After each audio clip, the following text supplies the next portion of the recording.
We're live. Welcome everybody. How is everybody doing? I'm so excited to be back with you guys here from my garage. If you're new, my name's Mark. I do fireworks. I do them professionally. I do them as a hobby. If you're a regular visitor, you'll know what to expect from these streams.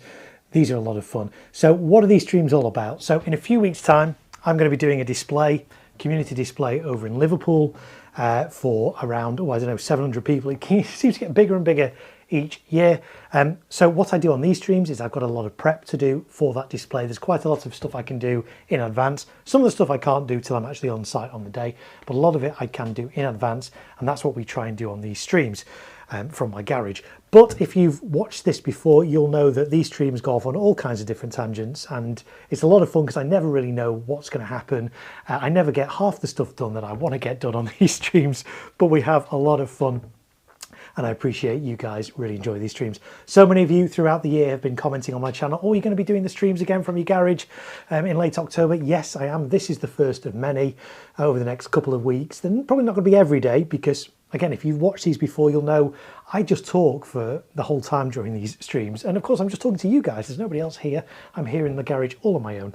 And by the end of it, if you know some of my streams, sometimes they can go nearly 5 hours. I don't know if we're going to go that long tonight. Maybe we'll finish about midnight, we'll see. But with all that talking, obviously my voice kind of trails off in the end because I'm not used to talking so much. So we will be doing lots of these streams. They might not be every night, they might be every other night, but we'll see. But the best way to get notified when I do these streams, subscribe to my channel and enable all notifications.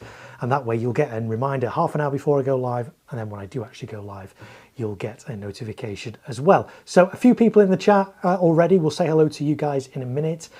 My streams are always family friendly as well. I know a lot of young people watch these, and that's absolutely fine. I don't do anything dangerous or illegal or anything like that with fireworks. I'm all about trying to promote safe and responsible enjoyment of fireworks. So that's what I'm all about. Welcoming everybody if you're watching on the replay. I know so many people don't watch this live because they can't, they've got other plans. It is a Saturday night, Strictly's on or whatever on TV. People have other priorities, but I know people do watch these during the week. So if you're one of those people that aren't watching this live and are watching the replay, why not pop a message in the comment? I will be sure to see it. And it's great to have your company on this replay as well. But for now, let's say hello to some of the people who are here live in the chat. Craig was here. Craig would say he's first in the queue. Yes, you certainly were, Craig. Welcome in. Great to have your company here. I so enjoyed meeting Craig and his lovely family up in Southport a few weeks ago for the British Musical Fireworks Champions.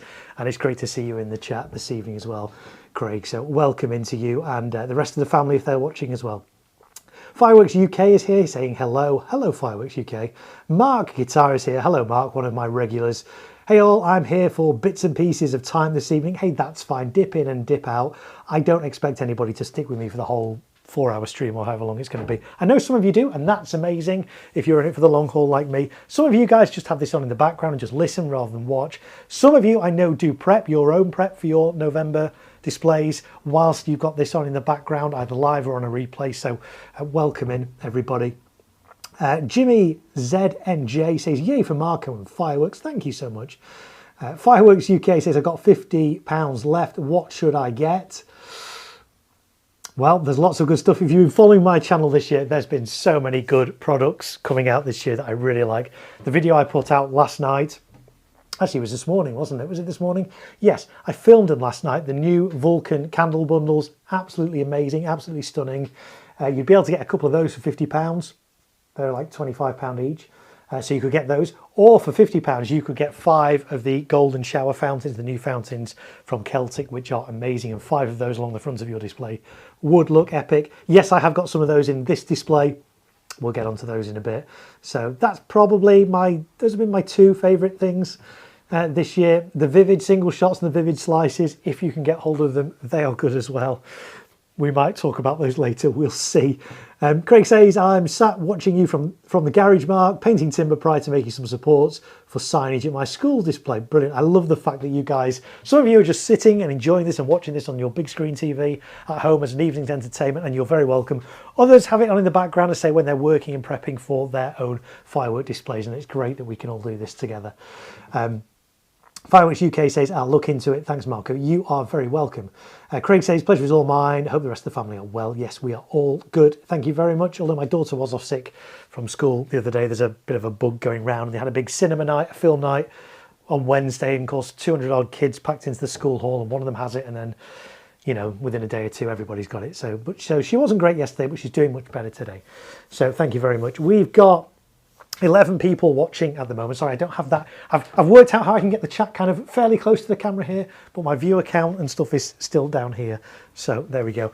If you want to support my channel, look, I do this for free. It's free to watch, but I know some of you really appreciate this entertainment, this enjoyment, this information, handy hints and tips. Loads of you tell me that you've got things out of my streams. If you want to support my channel, it's not compulsory, it's not expected, it's always appreciated. You'll find a little super chat button down by the chat, and you can click that and send a little super chat and we'll read that out. Alternatively, there is PayPal, paypal.com/thegreatmarko. Again, I don't talk about it a lot on my stream. I don't do this for money. I do this because I love fireworks. I'm passionate about fireworks. I want to impart some of that knowledge and enthusiasm to you guys and give you hints and tips on how you can do your firework displays safely this November. So what are we going to do on this stream? Well, who knows? We could go off in all kinds of tangents. My plan is to start prepping my fountain tables. If you've watched my stream before, last year and the year before, you'll know what fountain tables are. If you're new, what are fountain tables? Fountain tables are basically big bits of wood like this. You can see this one's been well used. And on the bottom of here is a speaker stand holder called a top hat. That fits on to a 35mm diameter speaker stand. There we go. Oh, I forgot, I've also got the overhead camera as well. Let's get the overhead camera going. Oh, look. Hey guys, we've got an overhead camera. Yeah, very good. We've also got a close-up camera as well, and we'll look at that as well. So yeah, this is the first year that we're doing these live streams from my garage using a multicam setup. So we've upped the ante. We've got proper lighting in here now, and cameras and multicam setups and all kind of things. And we've actually changed the orientation as well. So we're against this brick wall rather than a white wall, which is kind of, you can't see, it's behind the camera. We've changed things around. I think it kind of works better. We've done a few streams now from here, and I quite like this setup. I hope you guys too. Mark says, great video on the candle bundles, Mark. Yes, thank you. They were so good, those candle bundles. But I was up till 20 to 3 this morning editing that video. Well, actually, no, to be fair, I finished editing that video at 11:30 last night. It then took quite a long time to render because it kept crashing. It took me several attempts to render. So 20 to 3 I got to bed this morning, and then my daughter woke me up at 6:15. So I've had about 3.5 hours sleep. So we're not going to be going all night tonight. The cut-off time, I think, for this stream is going to be midnight. If you can stay with me till then, amazing. If you've got to go earlier, I do get it. That's absolutely fine. Fireworks UK, big finale, Celtic Brexit. Yes, oh yeah, absolutely. Some of the Celtic dump cakes are really good. Brexit's a good one. Ghost Rider is a nice one from Celtic. It's kind of all red. Miner's Revenge. Yeah, Celtic do a number of nice dump cakes. Great for a finale. So yeah, hope that's helpful. So anyway, yeah, these are speaker stands. These cost around £20–25 each. They go up to a height of about 2 meters, I think. Tripods, so they're really good, lightweight, stable. They're lightweight if you get the aluminium ones. You can get these in steel and they weigh a ton. Don't get the aluminium ones. So they will stand up, you lock them in place, and then this just sits on the top, locks in, and then I can put all my fountains and things on these.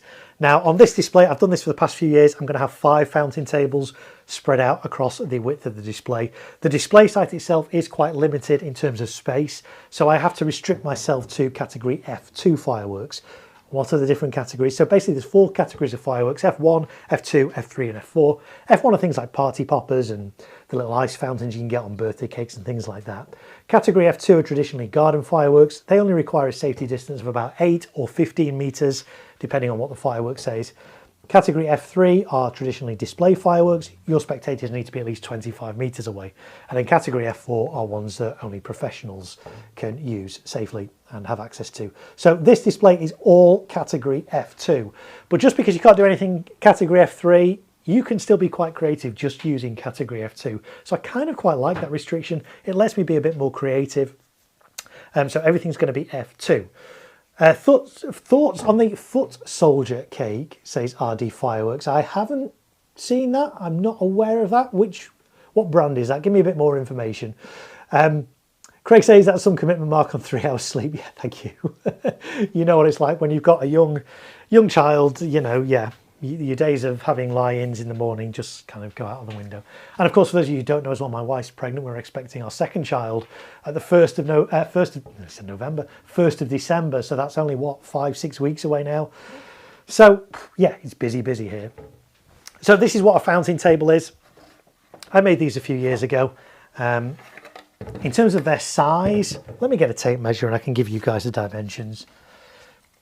So this is, let's see what that is. In fact, actually, why don't we switch to the overhead cam? Yes, why not? There we go. So the overhead cam, these are 30 centimeters long by 30 centimeters wide. They're pretty square. I do have some slightly bigger ones made up as well, but these ones tend to work well for the F2 stuff. If I'm doing a big display with some bigger fountains, some big conic fountains and things like that, I will maybe use these a little bit bigger. But these kind of work out okay. There's going to be about 9 or 10 fountains on here. So yeah, it's going to be quite crowded. There is a possibility of cross-ignition. It does occasionally happen, but I'm not too worried about that. JKL Pyromot is here. Welcome in. Hello. Hi, Mark. Long time no speak. I did email you a few times, Jason. Yeah, I think I do remember getting that email. I must look through and try and find that email. Maybe email me again and I will promise I'll reply this time, Jason. Queen's Gambit from Hallmark says, Ross Anderson, what about it? I haven't fired it, so I can't tell you. I have fired, though, a shed load of Hallmark equipment this year. Yeah, it's been a bit samey, I'll be honest. Queen's Gambit, I haven't fired. If I get the opportunity to, I will certainly do that, and you'll find a review on my channel if I do. Anyone fired non-stop by Vulcan? No, but I've been so impressed with Vulcan. Oh, I've realised I'm on the wrong camera here. You can't actually see me. You can just see my hands doing that on the overhead. Vulcan do some really nice stuff. They're quite an underrated brand, I think, and I think these candles they brought in this year are really going to elevate them to become more noticeable by people. So yeah, 30 by 30 centimeters or 300 by 300 millimeters. On this side of them, I have one of my FireTech rails. So it means that I can set up my fountains here, have the igniters wired straight into here. Then all I need to do is connect a category F5, Cat5 cable, a network cable, an internet cable from there into my modules. But it means that I can transport this whole thing as almost like a set piece with all the fountains ready to go, all the igniters connected in here, and all I need to do on the firing site, set up a tripod, put this on a tripod, plug in the network cable, do all the testing, and it's good to go. So it saves a lot of time. The more prep I can do in advance safely, then that's what I want to do. Also on the front of here, you'll notice there's a bit of a block. Why have I put a block on there? I sometimes put Catherine wheels on the front of these fountain tables as well. I'm going to be doing that on a few of these this year. So because these little bits are only quite thin, if I put a big nail from a big Catherine wheel through, it's just going to come out the other side. So I put a big block of wood on there. I can put a nail through a Catherine wheel on there. It will go, you know, and it won't go all the way through. So that's basically my fountain boards. Really easy to make, really cheap to make. You probably could get 30 by 30 wood chopped. These were actually longer planks. I think probably got them from B&Q, somewhere like that. Chop them all down, double them up, and that's how we get 30 by 30. The little top hat things, they're maybe about 6, 7, 8, 9 pounds on there. So all in all, quite an inexpensive thing. I've used these for years now. You can tell that they're very well used, but they do the job so well. And last year, you guys actually suggested that I do them at different heights. In the past, on this display, I've done 5 speaker stands, 5 front sights, all at the same height, spread out. Last year, I did them kind of in a pyramid shape. It worked really well. It looked quite good. So I'm going to do something similar to that again this year, I think. Let's catch up on a bit more of the chat. Craig says the Vulcan candles look really nice. Nice touch with the eMatch port as well. Yes, I really like that. If you don't know what we're talking about, go check out the video I put out this morning. It explains all. John Surfbum is here. Hello, John. Welcome in. He says, hope you're well. I'm very well. I hope you are too, John. So yeah, 5 fountain tables.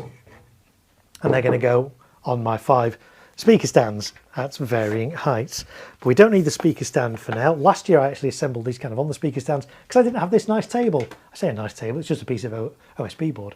But it kind of works for fireworks. So we're going to assemble these on here. So what's going to be going on these fountain tables? There's going to be a mixture of things. I like to mix it up. I don't like to use the same fountains every year. Yes, it would be easy to do the same display again and again, but people get bored of it. I like to mix it up. I like to do different fireworks each year. So you're going to see some new stuff on these tables that we didn't see last year. Is there anything you did see last year? Yeah, there might be the odd one or two bits on here that you'll have seen before.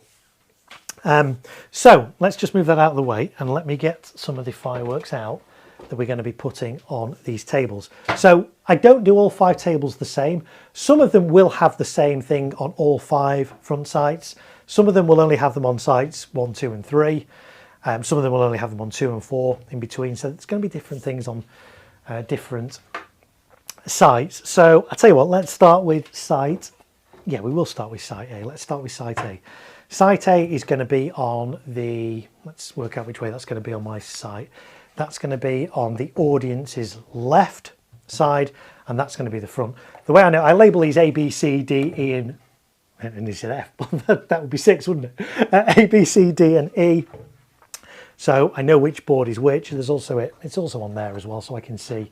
And I also put a little arrow. If I put arrows on things, generally that means that's going to point towards the audience. So I know this is the front of my board, and I know because there's going to be a Catherine wheel on the front of there. This is going to be the back where all the igniters connect. Is going to be out of sight. People are not going to see that. I also like, because I've done this under a little lip here, it means even if it rains or even if there's fallout from the fountains, which there will be, this is completely protected.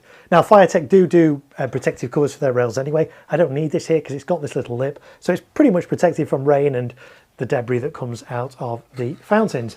Email sent, Mark. Thank you. I will check that later. Well, it'll probably be tomorrow now because after I've streamed, I'll be going to bed after 3.5 hours sleep last night. So, okay, so what's going to be going on this first one? I got a big box of fireworks here. It's just slightly off camera, but I will bring the fireworks out and we will have a look at what's going to be going on there. This one, I used this a couple of years ago. I didn't use this last year. Oh, actually, in fact, let me just move that there because I also have a close-up cam. There's a close-up cam.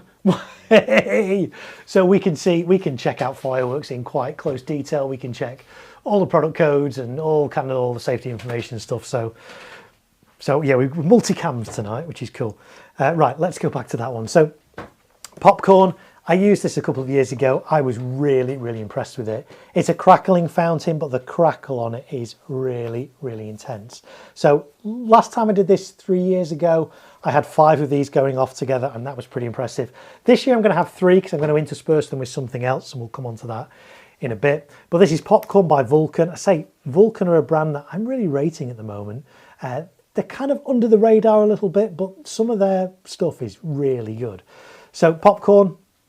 It's category F2, obviously everything's F2 in this display, 136 grams. And if you followed my stream a couple of years ago, this is where the hashtag clay bung bits originates from. If you don't know what that's about, when we do a live stream after my display where we take all this down and we de-rig it all, we'll take one of these apart and you'll see what's in the bottom of here. But basically in the bottom of here, there is a little bag full of bits of clay. To give it some stability, to give it some weight, because obviously this is quite tall. It's an unusual shape. It's shaped like a popcorn bucket, isn't it? Which is really cool. But so to give it some weight and stability, there's extra ballast, if you like, in the bottom of here. So that's going to go on my board there. Maybe that side. I don't know. We'll see. Let's find out what else is going on my board. On this first board. Let's dig some stuff out here. A candle. So it's not just fountains that are going on here. There's going to be some candles as well. This is called Hallelujah, or Alleluia. It's by Leslie, I think. Is it by Leslie? Yes, it's by Leslie. It's a battery of Roman candles, 120 shots. And let's see what the net explosive content is. 40 grams. Let's have a little... see if we can see. Probably not. But anyway, there we go. It's 40 grams. So not particularly big, but I've got 5 of these. So each of the 5 firing sights along the front are going to have one of these going off vertically. I like that they come with this kind of holder so that they stand up, because obviously a quite tall candle like this, if this was to stand up on its own, well, it wouldn't. As soon as you light it, it'll fall over. So I like that. Does it cause a bit of an issue? Yeah, it does, because I've got to kind of attach this to the board. We'll look at different ways we can potentially do that in a little while. So that's the second item that's going on here. The third one, let's see what we've got in this box. Not that one. This one. Another fountain from Leslie. This one's called Roughneck. In fact, let's put it on the close-up cam. There we go. Roughneck from Leslie. Quite a big-sized fountain, but again, only category F2. Spectators only need to be 8 meters away. And the net explosive content of this is 120.5 grams of net explosive content. Fireworks UK, yes, some of this is, not all of it. I do use more than one supplier, and I do rotate suppliers this year, year on year. So this year, yes, I have got quite a bit of from Firework Crazy because I didn't use them last year. So I do alternate around. I don't particularly recommend one over another. As I say, there's a number of firework retailers that I do use and I do go to. Some of this is from Firework Crazy because they're the only ones that do these, but not all the fireworks in this display are from them. Have you seen the Vulcan waterfall units? They're a set of 6. An old product, I think, possibly F4, no label on them. No, I haven't, but they sound interesting. Yeah, Vulcan have been around for a while, but I say that they're kind of under the radar in terms of consumer products at the moment. So Jane says brought all my fireworks on Thursday and spent way too much. Yeah, don't we all? We always spend far too much. I never tell my wife how much I spend on fireworks, as I'm sure most of you probably don't tell your other halves or significant others how much you spend on fireworks, and it's probably best not to. So Roughneck, that's going to go on here as well. I've got 3 of those. They're going to go on A, C and E. Boards. Right, what else have I got to go on here? Another fountain. This one's from Jonathan's Fireworks. This is pom-poms. I fired this, did I fire this last year, earlier this year, and got some landed footage of this. It's quite unusual. It's not quite a jelly bean fountain, although it does have some little beans in it. But quite nice, long duration, nice colours to it. Let's have a look at the NEC of this, net explosive content. Net explosive content is 108 grams, and the effects are red/green/blue, red/blue/green, red/blue, red/green/blue. So, you know, there's a bit of colour in there. It's a nice little fountain, low noise from what I recall. So that's going to go on there as well. Let's see what else we're going to have on there. A little tiny fountain. I'm always looking for bargains. I like little bargain fountains. This is from Cosmic Fireworks. In fact, I can probably go on the little camera for this one. There we go. This is called Jitterbugs from Cosmic Fireworks. This cost me like, I think, about £2, but it seems to last fairly long. The video I've seen of it, it has like 2 tubes in it, so there's kind of 2 different effects. The first effect looked like it was something like a fireflies kind of effect. It looked quite nice, actually. So for £2 for something that lasts over a minute, I thought that was quite good. 60 grams of net explosive content in that as well. So I think that's pretty good value. And because it's so cheap, I'm going to have one of those on each of these 5 firing sites. So we've got 5 of those. So that's going to go on there like so. What else are we going to have on here? You may have guessed because I've been raving about these. These fountains from Celtic. These are lovely. In fact, this deserves its own close-up. Let's go for that. The Golden Shower Fountain from Celtic. I was the first in the UK to fire these and get footage of them, and everybody is going crazy for them. Literally, they are selling like hotcakes. Retailers just can't get enough of these. They're going to kill the bigger monster fountain. Last year, let's go back to this camera. Last year, Celtic brought out a great big fountain. It cost £60, but it reached a height of 10 meters, and it was very, very impressive. This year, they brought out this one. This one reaches a pretty good height of 7 meters, which is still really impressive, but it's a fraction of the price. This retails about £15 versus £60. So to be fair, this one is going to kill that great big monster fountain from Celtic, because these are selling like hotcakes. So I've got a few of these in this display. I think I've got 4 of them, and I'm actually going to fan them a little bit. So they are going to be on boards A, B, D and E, so everything apart from the centre boards, and they're going to be slightly angled out, and there's going to be something in the middle which we'll come on to a little bit later, but they are going to look, I think, impressive. Well, they do look impressive because I've fired these. They're really good. There's some weight in these. Again, they're only category F2. The net explosive content 250 grams, but these, you know, these have some weight in them. They're pretty hefty. So this is going to go on this board. Actually, it's going to go, let's think it's going to go on this side, because I'm going to do this. I'm going to mount this at an angle. So rather than this firing up, I want this fountain to be at a slight angle. It's not going to be a massive angle, a little bit of an angle on boards A and B, and then D and E, obviously angled the other way. So what are we up to? 1, 2, 3, 4, 5, 6 on there. There's still a few more to go. On the front of that, there's also going to be a little mini pearl cake. Again, these are cheap and cheerful. This is standard Fireworks Jewel. Let's see if we can get a nice close-up of that. There we go.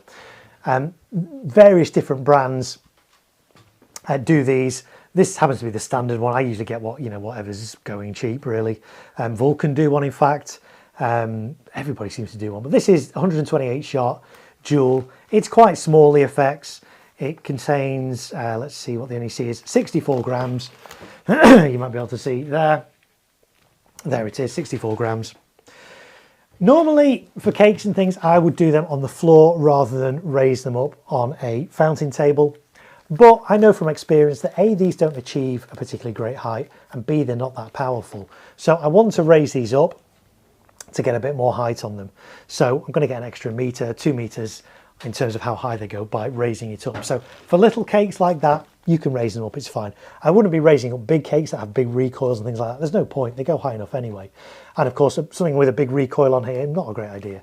But this, the tubes are tiny. I don't even know what the diameter of the tubes are. Let me see if I can measure it. Maybe if we go to the overhead camera for a second and try and measure these. They are probably about, 8 mil. 8 mil, I want to say. So really quite small, less than a centimetre, but 128 shots. So 5 of these, 1 on each of the 5 fountain tables. That's the plan. Let's catch up on a bit of the chat. Craig says, I love waterfalls, don't see them much anymore. Yeah, and sadly you can't really get consumer ones that are like category F2, F3. You can still get T1 or T, I think it might even be T2, so you can get them as pyrotechnics, but they're not that readily available. I'd love to see some more waterfall fireworks. But again, you know, it would be a bit of a hassle for most people to set up because you've got to suspend them between, you know, 2 posts or whatever. I'd love to be able to get my hands on waterfalls, but unfortunately the T1, the T2 ones, the theatrical ones, which I could use, they're very, very expensive for what they are. So, and they make lovely features of wedding displays for unique photos. They certainly do. Northeast Pyro, how do you afford all this? I do shop around. I really do. I mean, a lot of these fireworks are not that expensive. Yes, they all add up. But for example, you know, here's a fountain that lasts, is it a minute and a half? I can't remember off the top of my head. It's a long lasting fountain, cost me £2. You know, so for 5 of those, that's going to be a whole minute of my display. My display is going to last, I usually aim for between about 12, 13 minutes. You know, a whole minute of it can be these. There'll be other things going off on the background, cakes and things, but you can do fireworks quite inexpensively. And that's one of the things I try to show on these streams. Because everything is category F2, it's smaller, it's not the big display stuff. But I want to show that you can do some big effects just by multiplying things up. This on its own, if I was to just light one of those in a display for 700 people, that would look pathetic. It would look awful. You get laughed at. But if I've got 5 of these across the front of the display, all kind of in a pyramid shape, all going off together, that's actually going to look all right. So you don't have to spend a fortune to get some decent effects, and that's hopefully some of the things that come across in my stream. So Sequence Pyro, I finally managed to be off for the 5th this year, and normally on professional shows, yes, that's the same. I always get asked, because I do this professionally as well, I do always get asked to do displays on the 5th, and I'll be honest, I turn them down because on the 5th, I like to do, and if you follow my channel, you'll know this, I like to do a live stream from my back garden where we let off some fireworks live and we stream it. And you guys love that. We eat a jacket potato. Some of you guys eat jacket potatoes at the same time. I love it. We've been doing it now for 4 or 5 years, maybe. I don't know. I think I started it in lockdown. So yeah, that's what will be happening here on the 5th on my channel. Not quite sure what time yet. Won't be too late, but yeah, we'll see. So that's what I'm doing on the 5th. While that's good, I'm getting robbed. Yeah. Shop around, and also I'd say on price, don't be fooled by RRPs. Some fireworks will have their RRP printed on them. Ignore RRPs. Okay, RRPs are not true representation of what a firework is worth. I mean, you might find, I don't even know what the RRP of this is. You might find the RRP of this might be £20 or something. It's nowhere near that value. So retailers use RRPs as a way to make it look like you're getting a better deal than you are. So ignore RRPs. What I try and do, if you watch my channel, if you follow my channel, on all my review videos, we always look at the RRP and then we look at what you can typically get them for. If you shop around, different retailers will sell them for different amounts. I say I managed to pick these up for £2 each, which I think is pretty good. DH says, when are you doing your display? So this display that we're talking about that I'm setting up for, I'm doing some prep for, this is going to be in Liverpool on the 2nd of November. I won't be live streaming it, but I will be filming it, and then that'll appear on my channel a day or two later. Then on the 5th, we will be doing a live firework display, again, live streaming it right here on my channel. Family friendly. If you can't get out to a firework display this year, join me on the 5th. They're always a lot of fun, those streams. So that's what we'll be doing then. Okay, so those ones, that's going to go on like that. And then what else have we got on here? Let's have a little look. We're going to have, yes, definitely one of these. These, and another Vulcan product here. I really like these. I fired these for the first time, I think, last year. Let's get a close-up of these. The Vulcan Bengal Fugo Mix, or Fugo Mix. Really, really nice. It's a set of 5 little flares, basically. They're really quite small, but they're really, really pretty. They contain 14.5 grams of net explosive content. But there's a green one, a red one, a purple one, a blue one, and a yellow one. And they look really good. You're not going to get massive flames out of them, no, of course. But to get a nice coloured light across the sort of pyramid of fountain tables, these work really well. These are quite cheap as well. A pack of 5 of these. Some retailers have these on like a buy one, get one free. But you're looking at about £1, if not less, for one of those. And these last a good 60 seconds, these. So really good value, these. So we're going to put one of these on here. I'm not quite sure which colour yet, but we'll just, for the sake of argument, we'll just put a purple one on there for now. Like that. Let's put these ones away. Right, what else is going on? These. There is going to be, when I find the box, one of these. Now, I didn't use these. I've not used these for a few years, but I do like these. Audiences really like these. These are by Leslie. They're called Noise Barrels. Let's get a close-up. There we go. Noise Barrels. It's a set of 3 colour mines. It said mines with a Z. Yeah, I don't know. Set in focus. There we go. It is now. So I really like these. They start off as little fountains, but then they end with a big kind of, a fairly big mine for the size. Which audiences really like. So there's going to be 5 of these on the 5 fountain tables, all being lit together.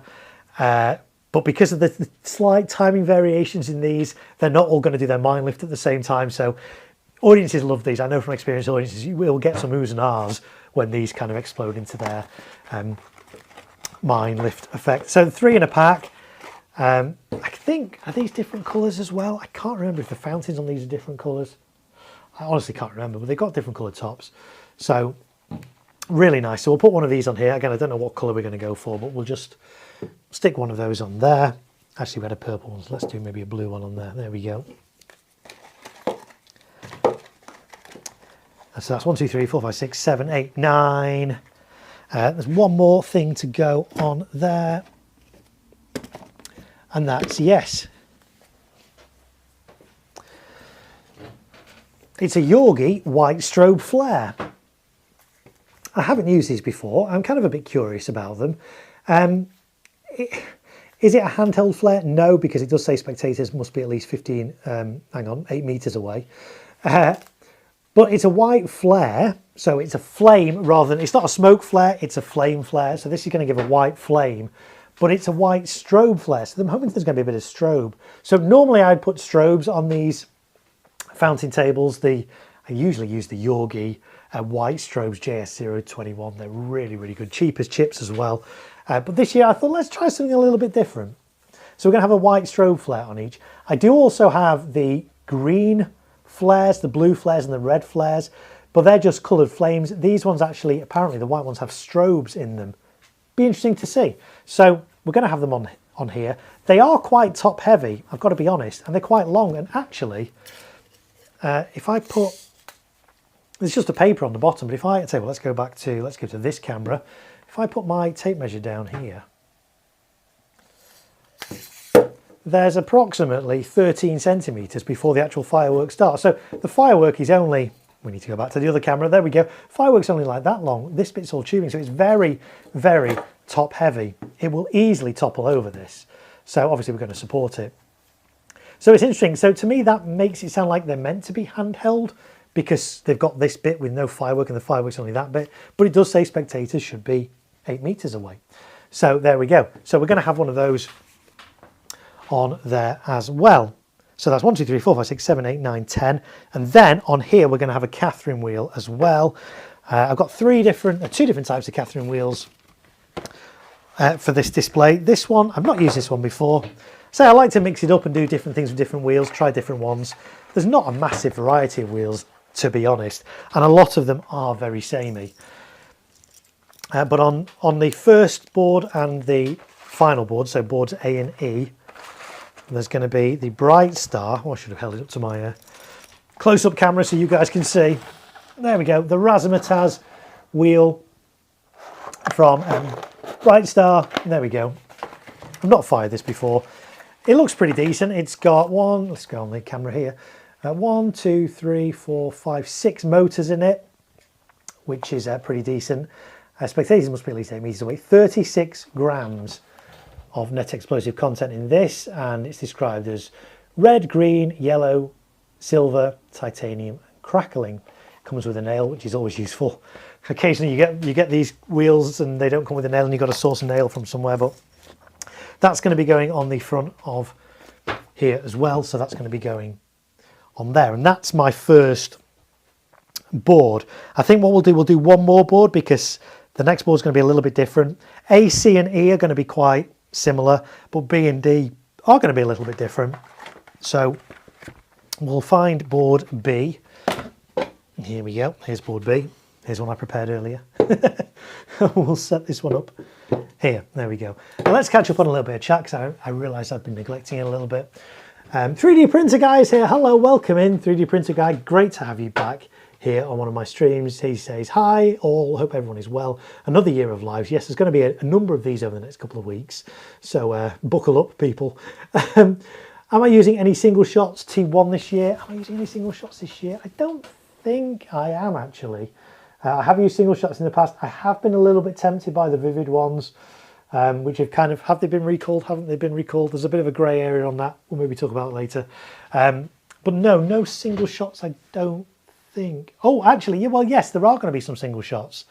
Yes, we'll talk about those. They're not going to be on the fountain tables this time. They're going to be ground level, but part of my finale is going to have some single shots in. I've just remembered, yes, there's going to be some single shots. So stay tuned for a further live stream where we'll talk about that. Today we're going to focus a little bit on these fountain tables, but we will cover that in another live stream for sure. Love those noise barrels. Yeah, they're really good. Again, nice and inexpensive. Great crowd pleaser. Achieve a pretty decent height as well when the mine goes off in them.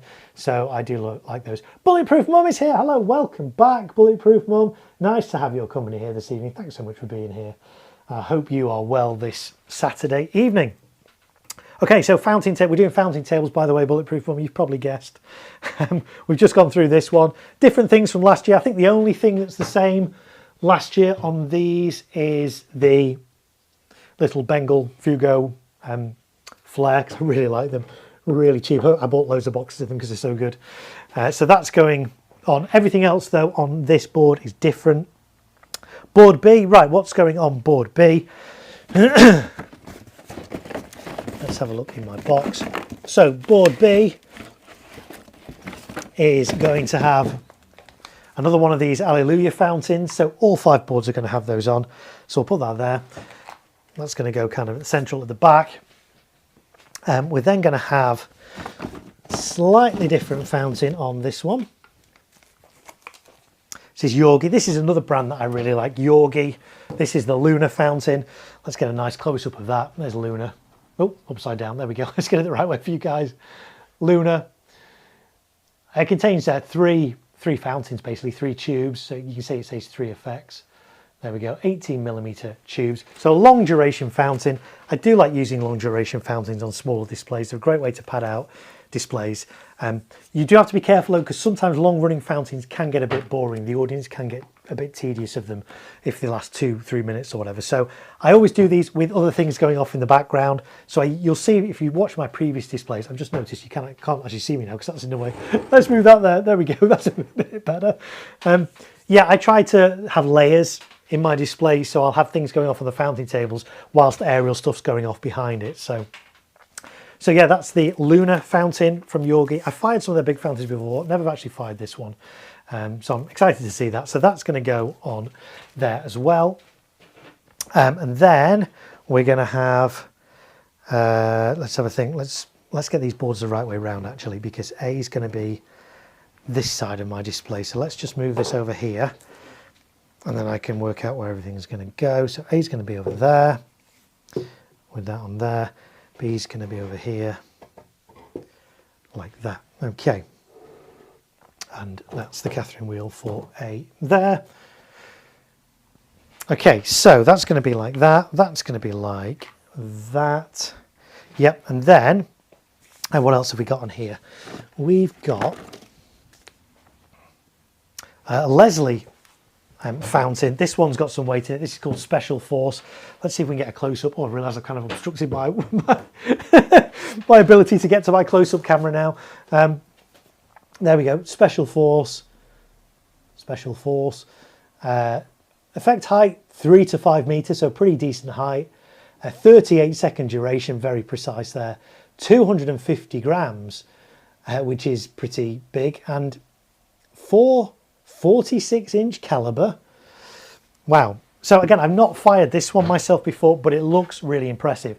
It's a big crackling fountain. So whereas a couple of years ago I used popcorn as part of my finale and I had 5 of those across my fountain tables, this year I'm just going to have 3, but I'm going to intersperse those on boards B and D with these, because I think the effects are going to be similar, but I think these might be a bit more impressive. So that's going to be part of the finale. It's not going to be the finale, it's going to be part of the build up to the finale. So Special Force, but yeah, 250 grams. There's some weight in that. And again, a little bit top heavy. Although that said, the fountain does come all the way down to the bottom. If I put my finger through there, it's not going in. I've only got about a centimetre there. So that's going to go on there as well. Let's catch up on a little bit of chat.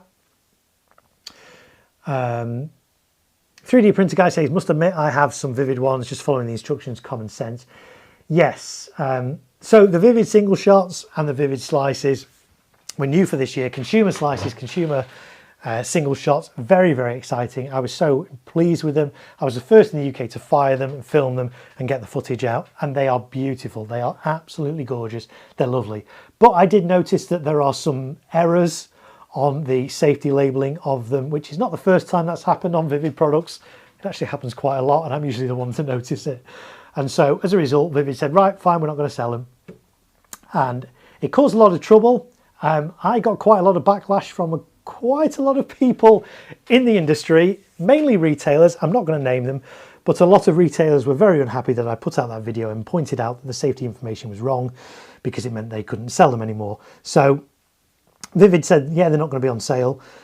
Some retailers have said, well, we're going to sell them anyway, and they've put them on the website. Other retailers are selling them, but they're not on their website. You've got to actually ask them for them. So yes, they're technically available from some retailers, but hey, it's a bit of a grey area on those. They're safe. There's nothing wrong with them if you know what you're doing, but the safety labeling on them, it's all over the place. It doesn't make any sense. I say that's not the first time it's happened with Vivid's products. I remember when Goldilocks, their big conic fountain, came in 2 years ago.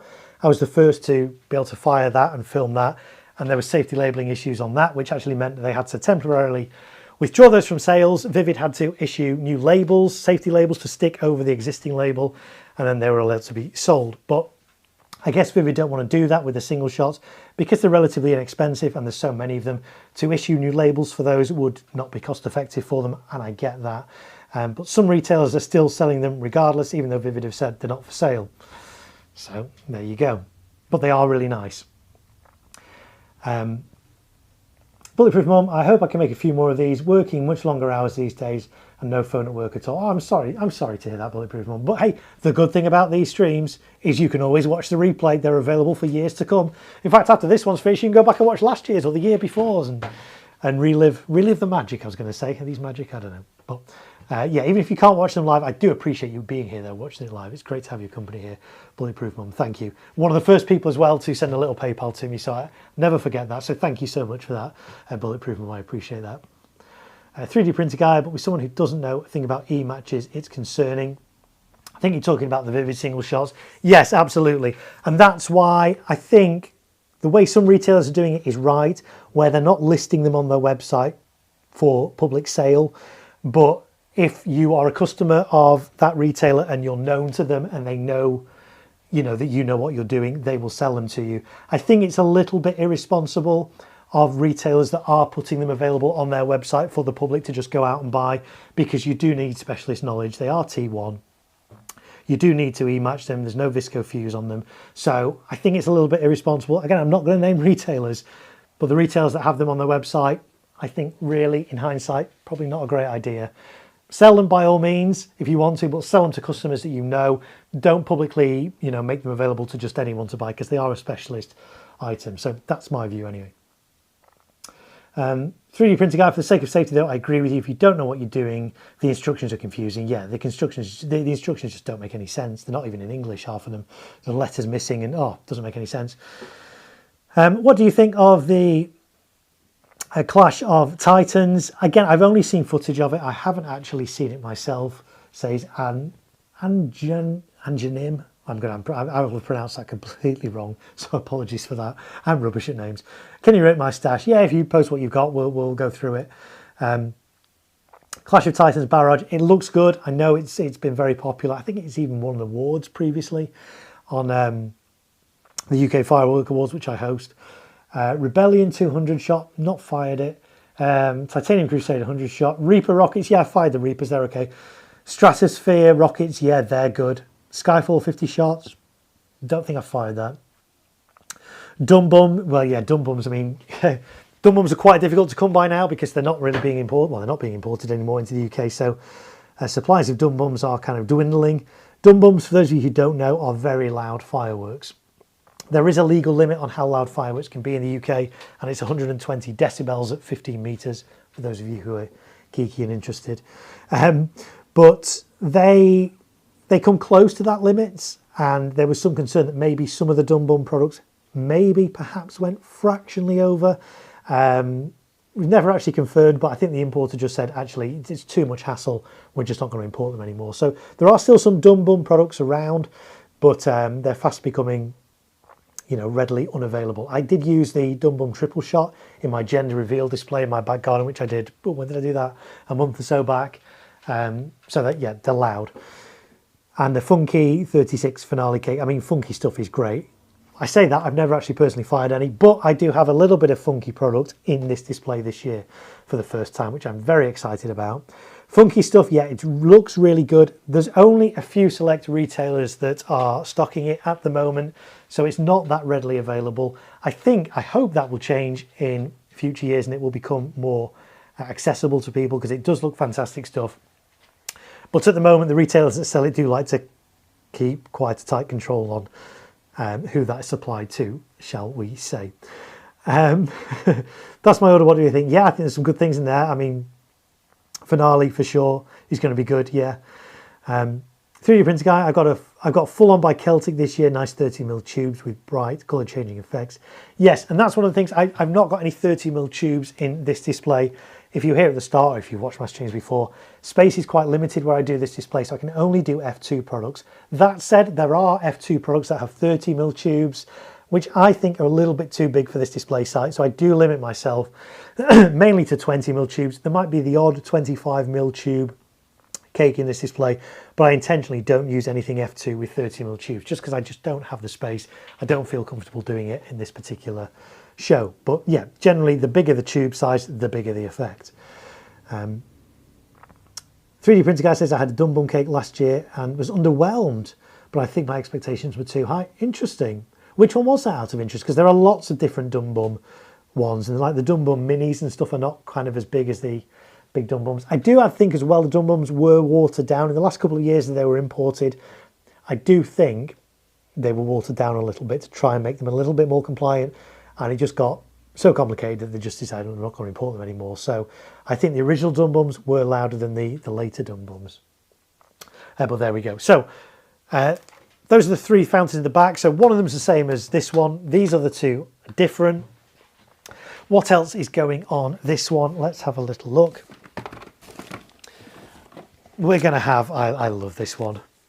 This was away for many years, but it's back. Let's put it on the close-up cam if we can. There we go. Hocus Pocus from Brothers Pyrotechnics. I love this one. It's really good. I say it went away for a number of years. It came back, I think, last year. If you shop around, you can get this for a pretty good price. You can get this for about £5, which is worth it. This lasts, I think, about 60 seconds. It's got 6 tubes in, 3 fountains and 3 mine lifts. So it does a fountain for like 20 seconds, and then it does a big mine effect, another fountain for 20 seconds, another mine effect, another fountain for 20 seconds, and a final mine effect. So mine effects, they go down really well with audiences. They're short-lived, which is why if you can get them combined with a fountain, like those noise barrels, they're great. This one's got fountains, 3 fountains and 3 big ejections as well. So there's going to be 2 of these, one on board B. Board B and board D are going to be identical. Board A and board E are going to be identical. And board C is going to be fairly close to A and E, slightly different. We'll get onto that in a bit. So this is category F2 again. Net explosive content of this, 130 grams. But I say, real crowd pleaser, lasts a minute. If you can get this at a good price, like £5, bargain. Josh01 is here, says hello, hope you're well. I am, Josh, thank you, I hope you are too. Mohammed says, when will I be firing these? These will be fired in November at a display I'm doing in Liverpool on the 2nd of November. So that's what these are going to be for. We're just setting up, laying out the fountain tables first, and then we're going to kind of attach all these down, and then finally we'll fuse them all up. We won't get that all done tonight, of course we won't, because it's already we've only been going 50 minutes and we've not really done an awful lot yet. But hey, that's what we do on these streams. We go off and talk about all kinds of different things in a tangent, but it's always family friendly and always a lot of fun. 3D Printer Guy, 16 shot, 20mm tube cake, probably watered down. Yeah, again, the bigger Dum Bum ones have, I think, the Dum Bum triple shot that I did in my gender reveal, I think had 30mm tubes. Don't know, it might have been 25, but I think it was 30. So yeah, 20mm tubes are obviously not going to be as powerful as 25 or indeed 30mm. 30mm, if you're interested, that's the largest diameter of tube you can get in a cake in the UK legally. For consumers, that is. Professional ones, category F4, do go bigger than that. So, Hocus Pocus is back. Great fountain cake. I've used it loads over the year. Yeah, this has been around for many years, but it went away. But last year it came back. So I bought some for my display, didn't get to use them, so I'm going to use them this year.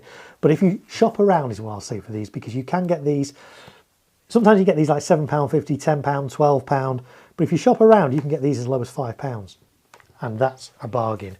So one of those going on there for sure. 3D Printer Guy says, don't want to raise the topic too much in the live, but saw a video earlier, some street retailers launching rockets on the side of the road in the middle of the town. Yes, there are a number of retailers that do that, and it's dangerous and it's illegal. So legally, you can't set off fireworks in a public place. Okay, so I couldn't go to a local park now and set off one of these fireworks. It would be illegal, even if there's no houses around, even if it's a massive field with nobody around for miles. If it's a public park, public space, it's illegal to let off fireworks in a public place. You can let them off in your own back garden. You can let them off at venues where you've got permission to do them, your private venues and things, but you can't let them off in public. It's illegal to let off fireworks in the street. so on a road. It's also, and did you know this, it's illegal to let off fireworks within 15 metres of the centre of a road. So some people don't have back gardens, they have front gardens and do fireworks in their front gardens. If where you're doing fireworks in your front garden is less than 15 metres from the centre of the road outside your house, that's illegal, folks.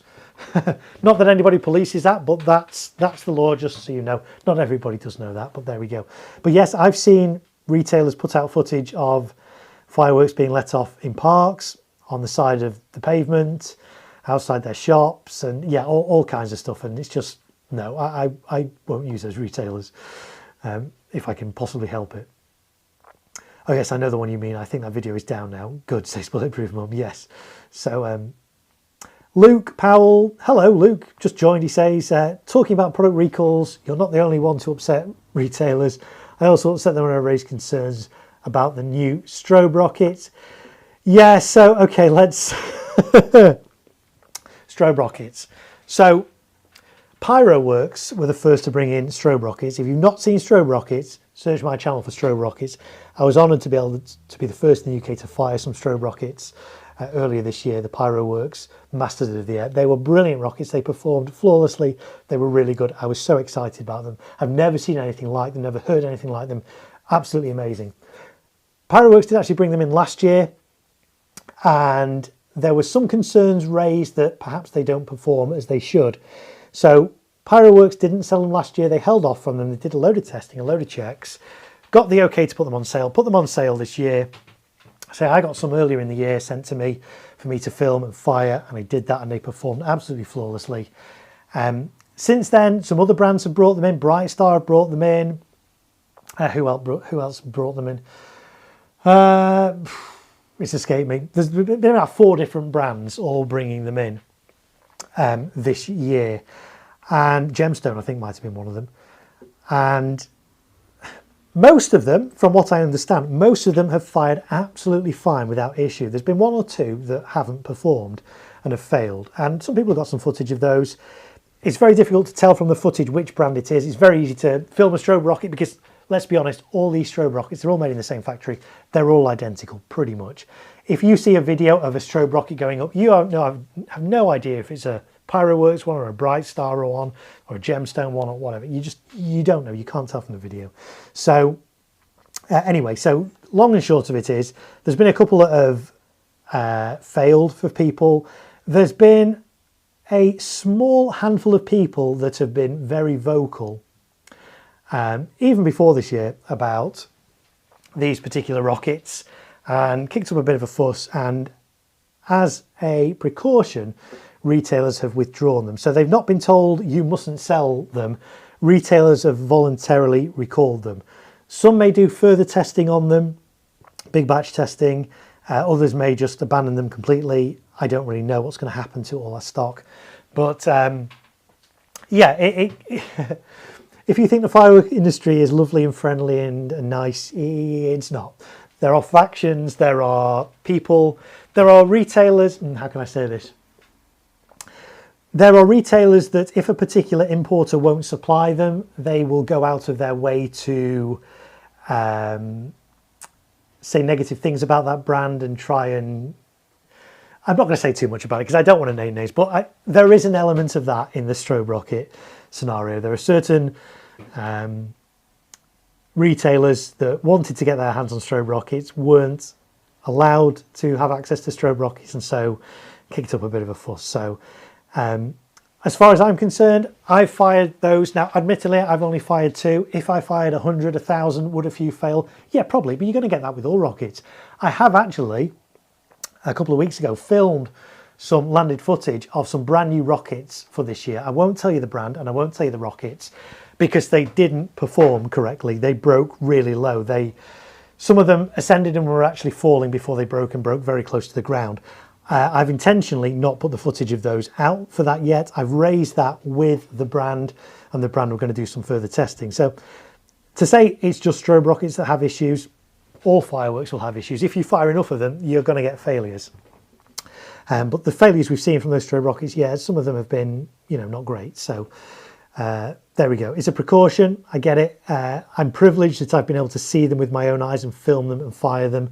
I'm disappointed that a lot of you guys won't get to see strobe rockets this year. Will they come in again in the future years?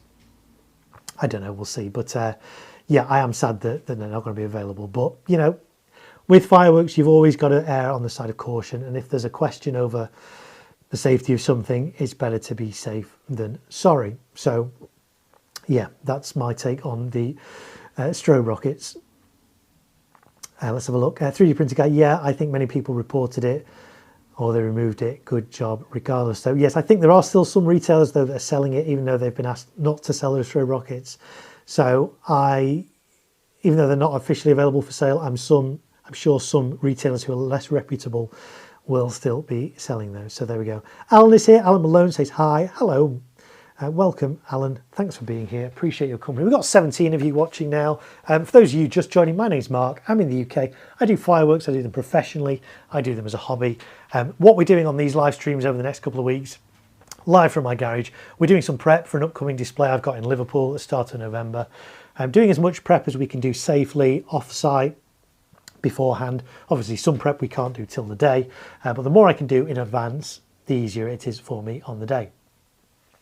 Charlie says they won't be coming in again. Be very surprised if I do. The compound is flawed and will degrade over time. Yeah, that's what I've heard. We'll see if they can fix the compound. Who knows? But yeah, I'm not expecting them anytime soon. But maybe in the future. I don't know. I think the issue is, yes, they do have a limited shelf life on. So if you were to buy the rockets and not fire them for several years, would they still perform as well? Arguably not. Whereas these fireworks, you know, you could have these in, I could keep that in my garage as long as it's dry and away from humidity and extreme temperatures and things. If I keep that dry, I could fire that in 10 years' time. It would be absolutely fine. Same with all these other ones.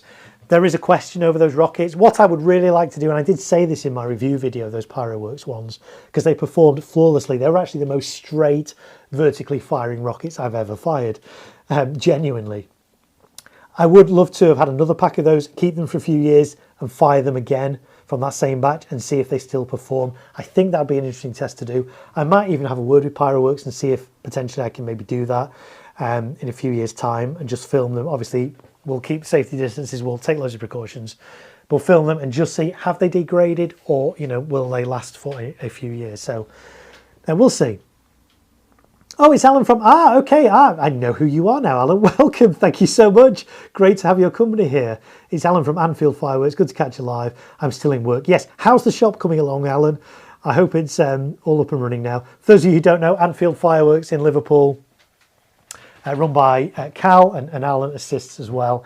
And they're just having their shop completely refurbed at the moment, and it's getting very close to bonfire night, and it wasn't ready when I saw it a week or so ago, but I hope that's all coming together for you guys, and I hope you're able to get that open in time. I look forward to popping in and seeing that when it's all done. Did a Google search, and yeah, you can still get them. Yeah, you can, because say some retailers, even though the importer has issued a recall, if you like, a stop on the selling of them, some people do still have them available, and I imagine will still be selling them. But there you go. Not all retailers are reputable. And that's why I suggest, you know, if you're buying fireworks, try and go for an all year round retailer that's got a good reputation. There are many available. Some do have good reputation, some don't. But don't just buy them out of the back of a van. Don't just buy them from a pop-up shop that's just there for a couple of weeks a year. Go to an all year round retailer. We'll give out, yeah, let's shout out Anfield Fireworks. Why not? Because they're in the chat. Anfield Fireworks, that's one of the places I've got some of these fireworks from. Some of their prices are really good. They don't sponsor my channel, but I'm happy to give them a shout out because they do have some amazing prices on some of their stuff. Some of their stuff is like, what? Is that price right? Seriously? So in fact, these ones that we talked about a little bit earlier, these little jitterbugs fountains, £2 for a fountain, a long-lasting fountain. So, and when we talked about those as well, I think these are currently, they might even be on a buy one, get one free, like £10, but buy one, get one free. It's like £5 each at Anfield. So I'm not going to, I don't work for Anfield, so I'm not going to do too much promotion for them. But if you're in the Liverpool area, they do delivery as well. Do go check out Anfield, lovely people. I've done some footage for them this year as well, which I've been delighted to do. So it's great to have you in the chat, Alan. Thanks for being here on this Saturday evening. Jaden, would you be able to get someone to film you setting up on site. I have thought about that. Obviously for this display, when I'm setting up for an actual display, my focus quite rightly has to be on making sure that display is set up correctly and safely. And so what I don't want to be thinking about is, oh, is this recording? Is that doing this? I need to be focused on that. That said, I will be recording the actual display and put it on. Will I be filming the setup? Will I get someone to film the setup? Probably not. Maybe if I get a chance, I might do a little time lapse, because I can do time lapse on these cameras. Maybe I'll do that. I'm not promising, but we'll see.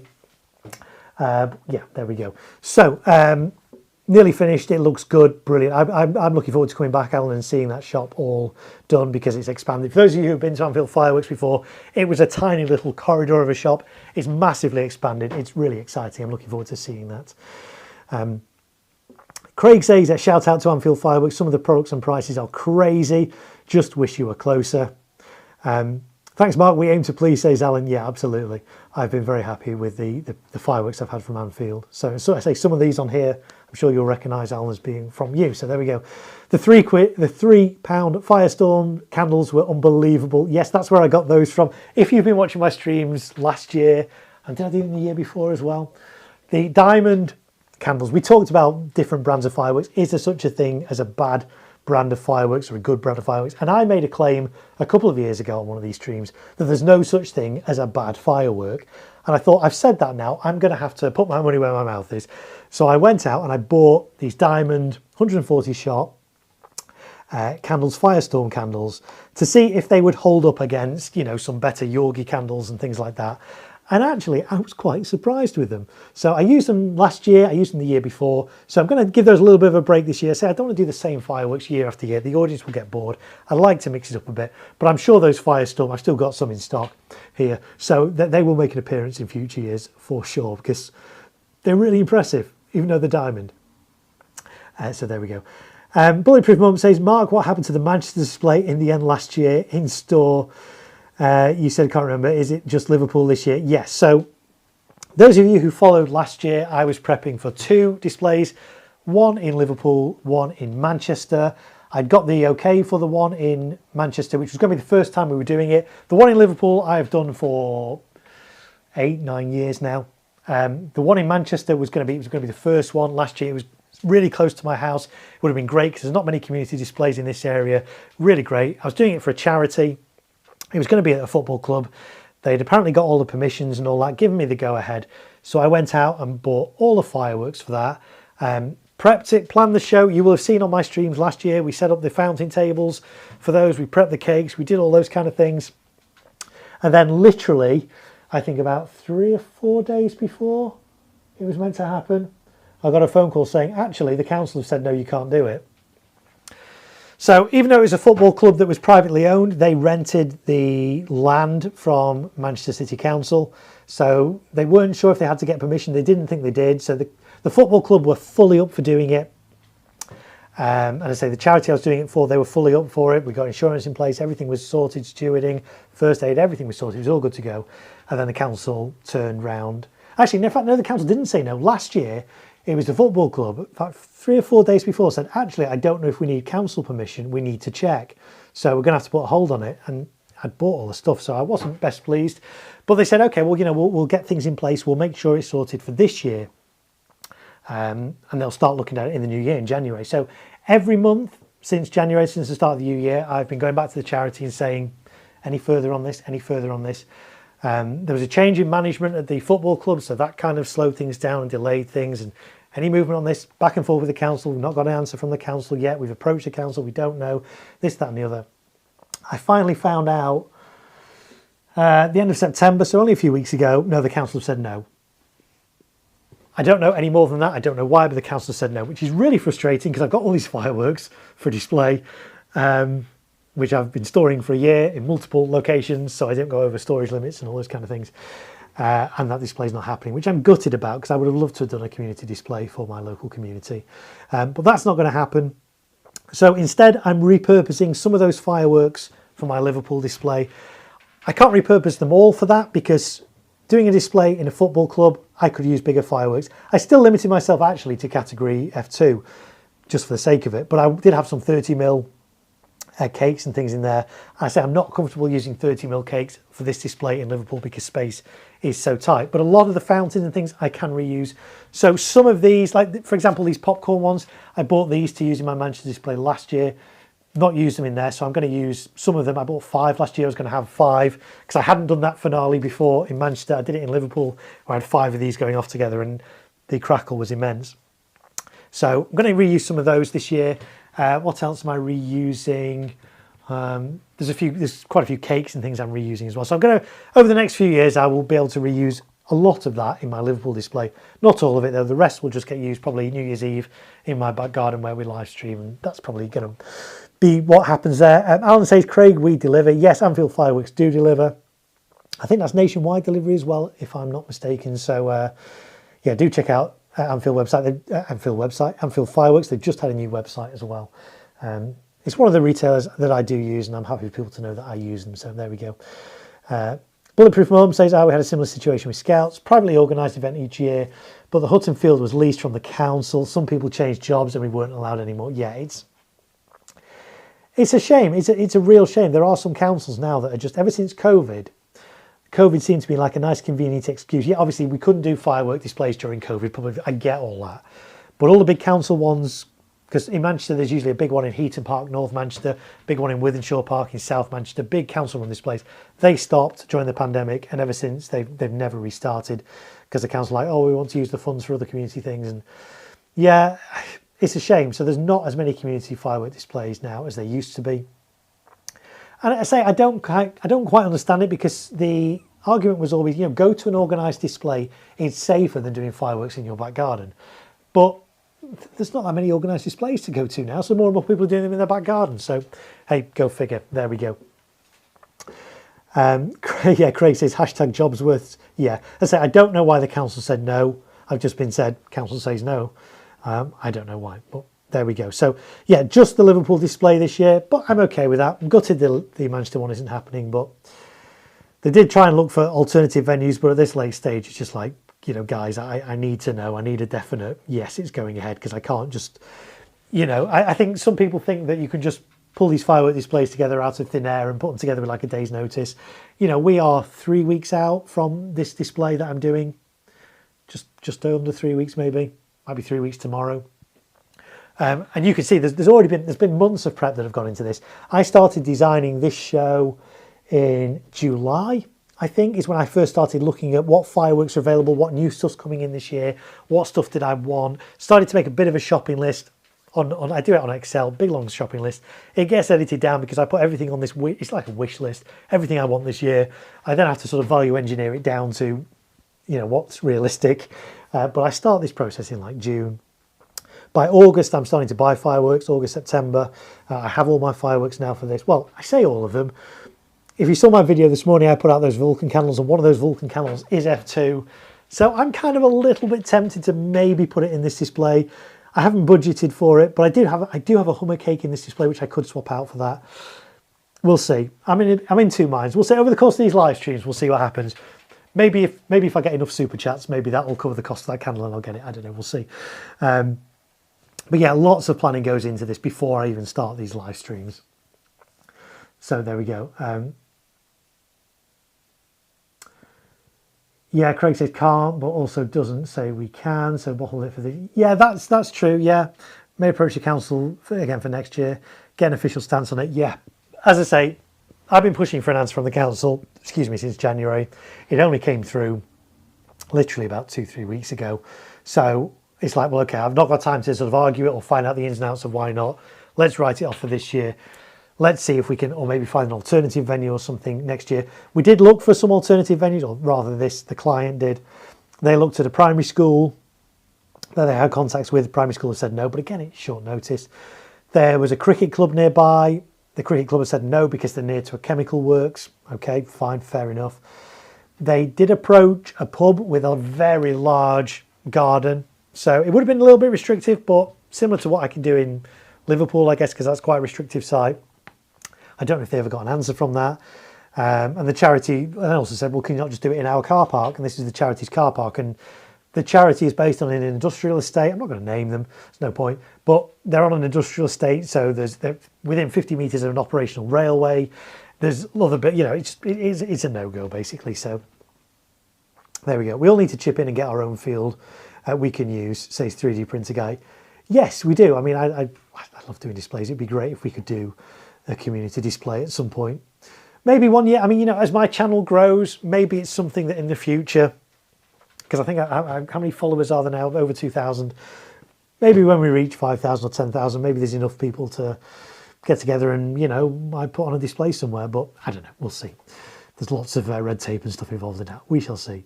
I'm fortunate. I have a good relationship with a farmer. I say nearby. It's like an hour's round trip to this farm I go to. But he lets me use his land, and that's where I can film and fire all this landed footage you see. It's all fired there. Obviously, I don't really want to fire in my back garden with neighbours around. But this farm's in the middle of nowhere. I can go. He's got acres and acres of land. I can go and film. It's nice and dark. And he's happy for me to do that. So we'll see what happens in the future. Anyway, we got sidetracked, didn't we, guys? But never mind. That's what these streams are about. I hardly get anything done, but we chat about fireworks, and it's great to interact with all of you in the live chat. There's 18 of you here now, so welcoming everybody. Right, we were looking at what else is going on here. There's more stuff going on. This fountain table, of course there is. So what else is going on? The B-board. There's going to be another one of these. The golden shower fountains. We did a close. Let's do another close-up. Why not? I like these fountains so much. These are so good. Celtic, really. I mean, and I know a lot of brands watch my channel, even though they don't post in the chat. A lot of retailers watch my channel. Celtic, I think, owe me big time on this because I was the first to get some footage of these. And ever since I got the footage out of these, people are like, wow, these are amazing. And really, these are amazing. These are selling like hotcakes. If you've not seen one of these yet, search golden shower on my channel. I was first in the UK to get my hands on one of these, first to get some footage.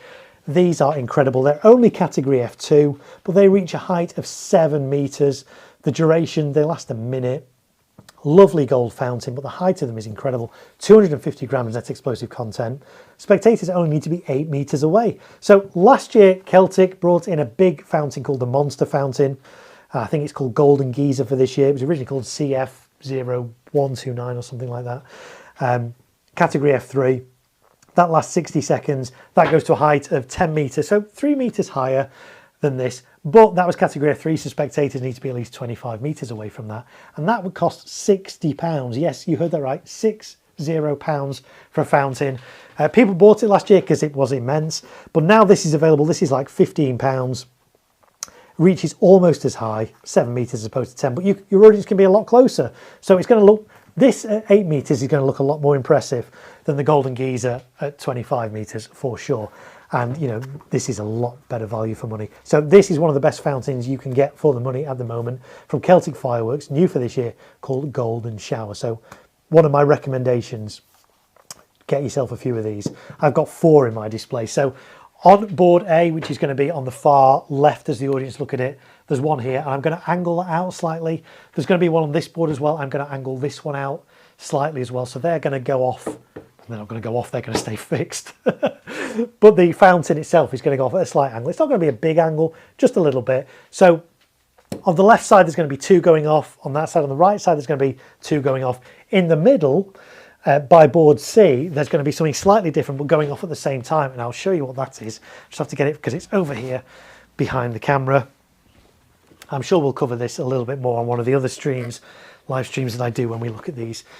But in the middle is going to be this. Let's put this by the close-up cam. There we go. This is Breakout, the Breakout fountain from Vivid Pyrotechnics, also new for this year. If you've not seen the footage of this, check this out on my channel. But this is a spinning fountain. It's gold.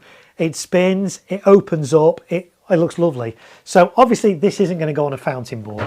Why is it not going to go on a fountain board? Even if I clear space, this is going to spin round. Not only does it send off sparks vertically, it sends them out horizontally as well. So this is going to be on its own separate podium. I'm going to raise it off the ground. It's going to be on a speaker stand in front of position C. So in front of the middle board. That's going to go off at the same time as these 4 golden showers. I think that's going to look quite immense actually.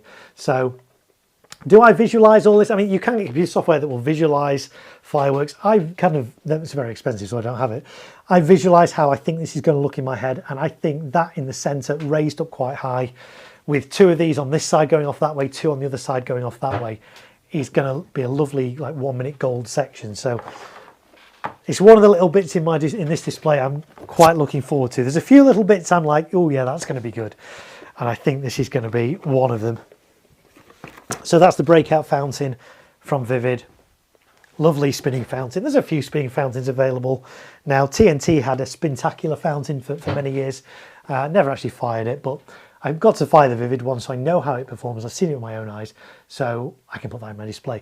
Obviously, you've got to be conscious with that. You need a bit more distance. It is only f2, so only 8 meter spectator distance, but I'm going to need a bit of separation between that and my fountain boards, obviously, because sparks are going to be going off horizontally as well as vertically and at angles.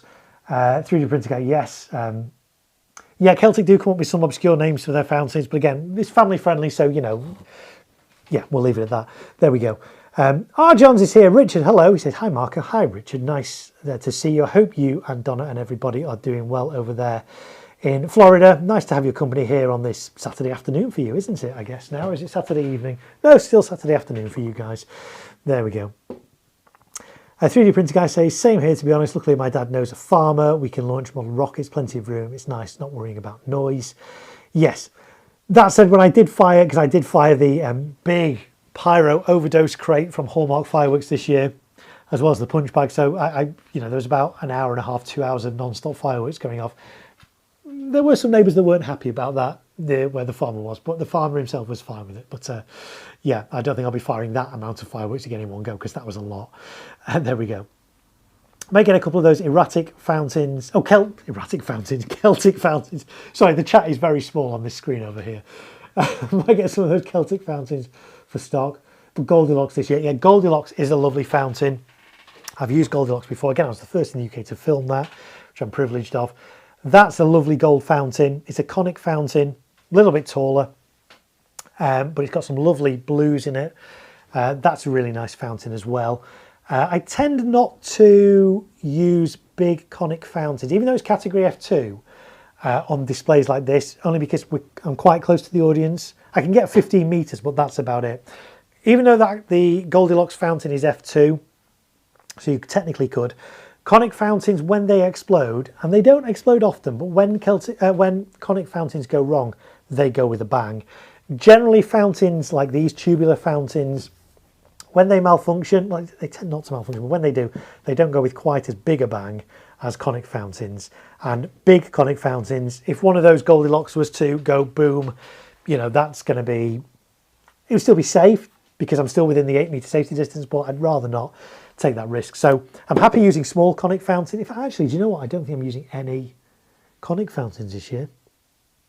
I did use some last year. I'll only use small conic fountains on these, but that's fine because again, my spectators are only like 15 meters away. These are raised off the ground. So small little conic fountains I'm fine with, but the Goldilocks ones, big conic fountains like that, I'm less keen to use them at such a short safety distance. So there we go. But they are great fountains, but these, I think, are actually a little bit cheaper. I can't remember off the top of my head, I can't remember what Goldilocks retails at the moment. These are £15 RRP. Well, they're not RRP, but that's what you can get them for from retailers. Special ground strobe bag, new effect, says 3D printer guy. Yes, absolutely. Dominic is here. Dominic says hi. Hello, Dominic. Welcome to this stream. Hope you're having a good Saturday wherever you are in the world. So yes, they're going to be on there. We'll look at how we angle those in a little while. What else is going on this one? There's going to be one of those. What did I do with that other? There we go. Yeah, talking about jitterbug fountains. There's going to be another jitterbug fountain on there. So jitterbug fountain on all 5 of these boards, all firing together. That's going to look quite good, even though they're only small fountains. A £2 a pop, so £10 for, you know, something that's going to fill the width of my display. I'm quite happy with. Then there's going to be, yes, there's going to be another one of these white strobe flares on here. There's also going to be another one of those little, put it on without telling you what it is, the dual pearl cakes, 128 shot pearl cake on there as well. What else is going on here? Let me try and remember.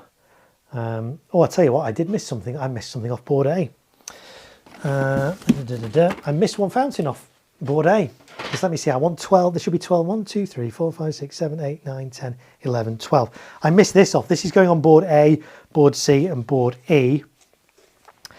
The blink fountain, again this is from, is this Leslie? This is a Leslie fountain. Let's put that on the close-up cam. There we go. From their red wire range. The red blink fountain. It's a red fountain, but it's got a bit of a red strobe effect in as well. So that's going on that board there as well. So 12 things on there. So that's going on A, C and E. On B and D, firing at the same time as those, I'm going to have the Celtic red blinkers. Let's put that on there. There we go. These are little strobes from Celtic, category F2, 20 grams net explosive content. By comparison, these red blink fountains, let's see what the net explosive content of those is. Doesn't actually say, it will say somewhere. Let's have a little read. Maybe it says under the sticker that's been stuck on the top. Yeah, off the top of my head, I can't see what the... Oh, there we are, 85 grams on the red blink. But again, it's a fountain as well.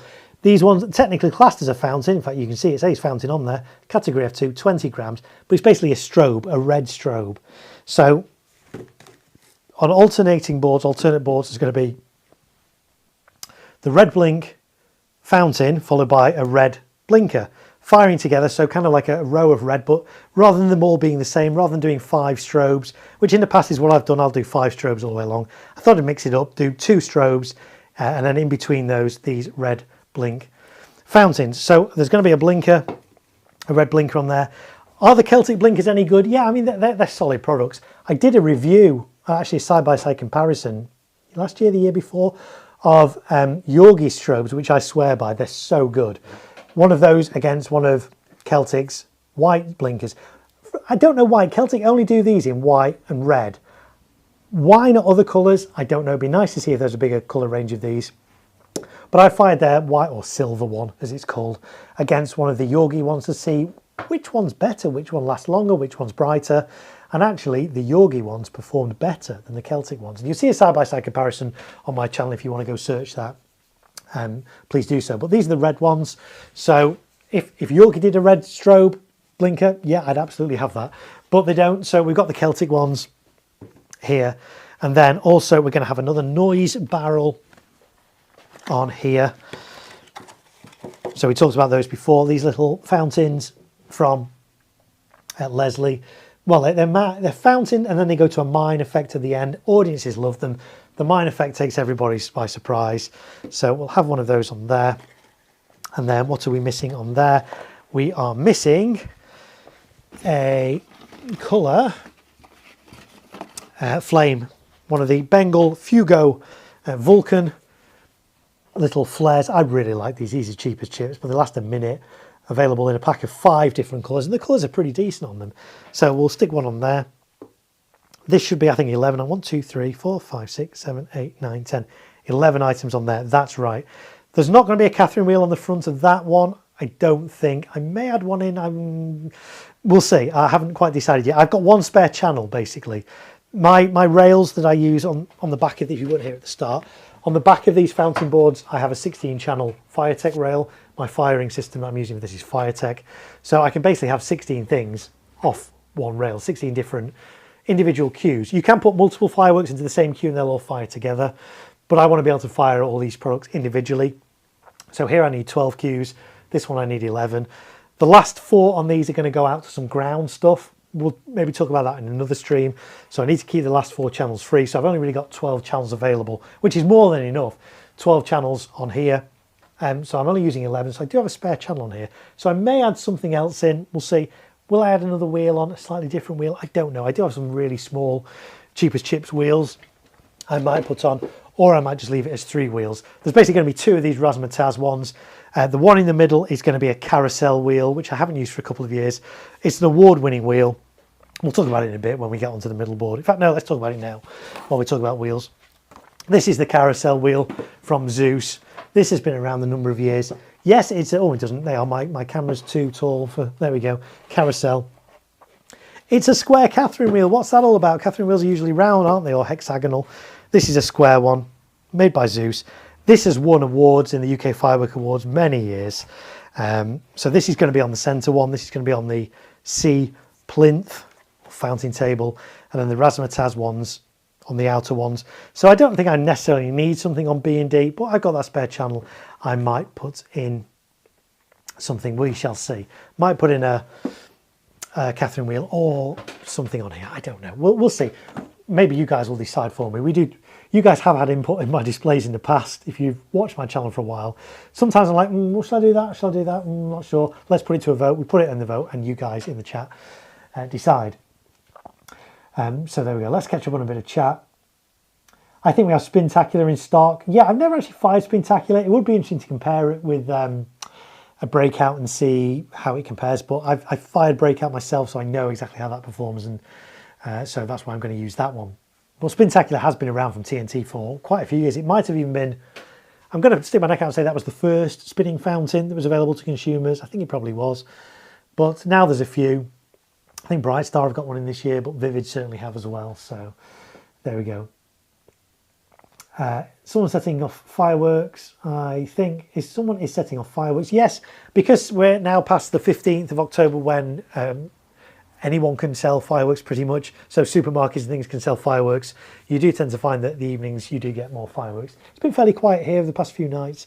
But yeah, people do set off fireworks. And that's absolutely fine. It's perfectly legal to set off fireworks anytime between 7 a.m. in the morning.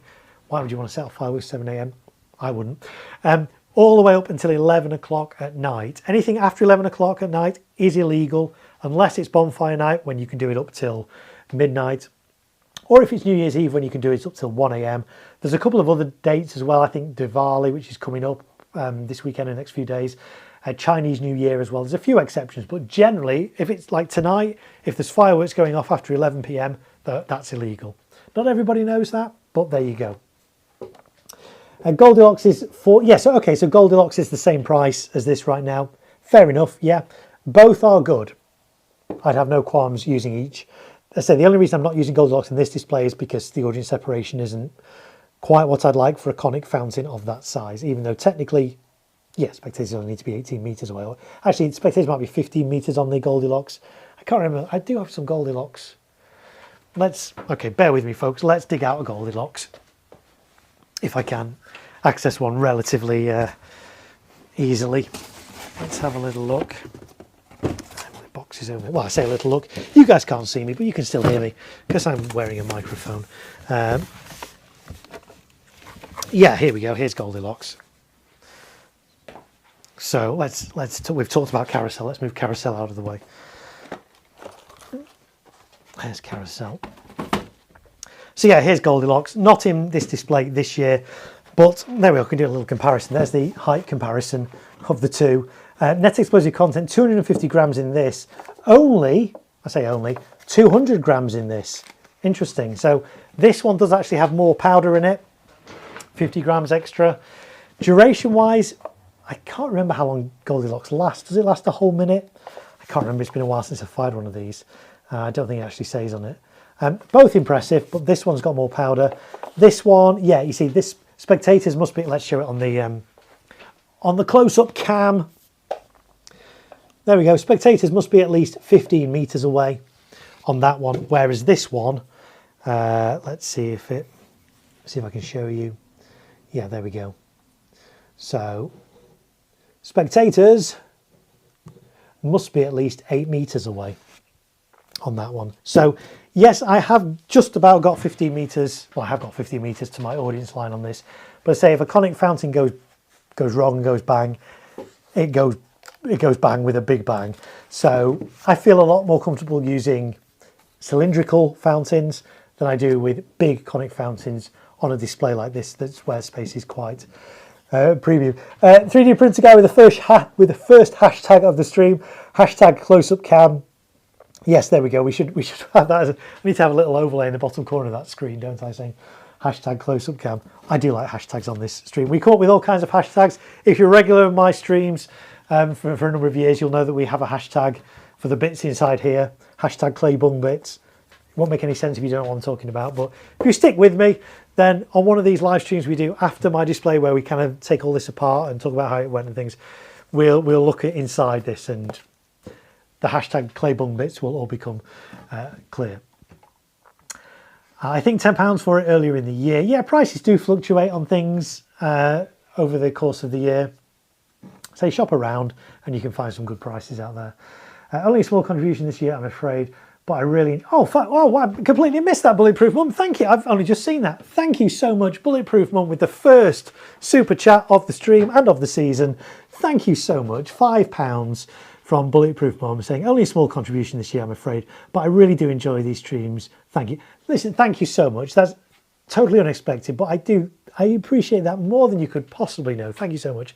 For those of you who don't know what we're talking about, super chats, on YouTube there is a little, I think it's a dollar symbol. There's a little dollar symbol, and you can basically like send a tip if you like, a little monetary gift. What does that go towards? People are like, oh, you're not doing this for free. Yes, this is absolutely free. This is free. But if you found this useful, if you found it entertaining, and you want to do that, it's a great way you can support my channel. Anything I receive from this channel goes right back into producing more content for you guys, more exclusives, more landed footage. I'm very fortunate that I have good working relationships with a number of different importers and retailers that do give me fireworks for free that I can go out and film and fire and review. And they do that. There's been some retailers, some brands, and I won't name them, brands have said, yes, we'll give you some free fireworks in exchange for a good review. That's not how I work. I want to give genuine reviews. So all the footage, all the products that I review, I'm allowed to freely review and say exactly what I think. I don't have to give a good review in return for getting, you know, a product and stuff. So anything I get into the channel, it means that I can go out and I can actually buy some fireworks that I've not get given. I can just buy them and review them and things like that. Or it goes to just buying igniters, so I can do my bonfire night live display in my garden, my New Year's fireworks, things like that. Or even just, I mean, as you'll see, we've got this multicam set up here now with an overhead camera and a close-up cam and all kinds of stuff and vision mixers and lights, and you know, it's not cheap. But I don't do these streams for that. I do streams because I'm passionate about fireworks and I want to share some of that enthusiasm and knowledge and things with you guys. But really, everything that you do give, whether it's through PayPal, there's a link in the description if you want to do that, or through the super chat thing, it's so appreciated. So thank you so much, Bulletproof Mum. And I think I did say earlier in this stream that if we do get up to £25 over the course of these streams, then maybe I will go out and buy one of those Vulcan candles and add it into this display. So we'll say, oh, another one. Oh, Charlie808, thank you. Says thank you for your donation. Wow, Charlie808 with $9.99. Thank you so much. That's very generous, Charlie. Thank you. I appreciate it. I really genuinely do. I say I don't do this for the money, but I appreciate it, because these streams, I love doing these streams. I can't do these every night because if you've watched my streams for a number of years, I'm literally talking. I've been talking now for an hour and 40 minutes, pretty much non-stop. We'll probably go for like till midnight, maybe tonight. We're not going to go past midnight, but we might, and that'll be 4 hours that I'm talking non-stop. It ruins my voice. I need a day to recover before I do this again. But there will be more live streams coming up in the coming days. But I do appreciate that. Thank you. If you've enjoyed these streams, then that is so generous of you. Thank you, everybody. Right. So, yeah, those are those two. So, interestingly, I thought the NEC would be similar. The NEC in this one is 50 grams more. So, there you go. But they're both good fountains. I love both of these. If I had more space in my display, yes, I would be using these ones as well, for sure. These are a good substitute. They don't have the blue in. They don't quite have the sort of floss to the same. But this is a lovely Christmas tree shape. Beautiful, beautiful golden fountain. So I can't recommend that highly enough. And Celtic, if you're watching, the amount of publicity I've given you for these this year. There we go. So yeah, there we go. That's the Goldilocks fountain, but I'm not using that in this display. I bought these last year for my Manchester display. Obviously my Manchester display is not going ahead, so I will find another use for them, I am sure. But they are not featuring in this display in Liverpool for this year. Right, let's put all that back together, all those boxes there. Right. And talking of talking without a break, I'm just going to have a little drink because my throat is getting a little bit dry. But thank you, Bulletproof Mum and Charlie808. That's so generous of you. Thank you. I appreciate it. Okay. Right, we're good to go. Bulletproof Mum says, listen, I work with small children. Talking and entertaining for hours is tiring. We appreciate the time you put into doing it. Thank you so much. And if you're here at the start of the stream, you'll know I only had 3.5 hours sleep last night because I was trying to render the footage of those Vulcan candles, which I filmed last night, came home, edited the video, edited my review, all that kind of stuff. That was done by 11:30 last night. I was thinking, oh great, take 10-15 minutes to render, I'll be in bed by midnight, everything will be good. Yeah, it kept crashing and not rendering properly, and I finally got it rendered like 20 to 3 in the morning is when I got to bed, and then my daughter woke me up at 6:10, so I've literally had 3.5 hours sleep. So I think I'm doing well. So thanks for bearing with me. If I start going incoherent, it's probably because of lack of sleep. But there we go. Majestic 345, watching this as there's fireworks going off all around me. Lol. Welcome in, Majestic 345. Charlie says, what sort of height does the golden shower reach? Trying to weigh up how good it is relative to the Giza Monster one. The Giza Monster one goes, yeah, and I get that it's difficult to see heights. The Golden Giza one, the big monster fountain from Celtic, that does reach 10 metres. The Golden Shower one reaches 7 metres. I think Goldilocks, there are some retailers that are saying, yes, it reaches 7 metres. I don't think it does. It's high. I don't think it reaches 7 metres. The odd little fleck maybe reaches 6 metres, maybe just over 6 metres. Again, I would love to fire this and the Vivid one side by side, and we can compare them. I actually quite like to fire this one next to the Monster one and compare them. So if Celtic, if you're watching, if you want to supply me with a Monster one, I'd love to fire that, and well, and supply me with the Golden Shower one.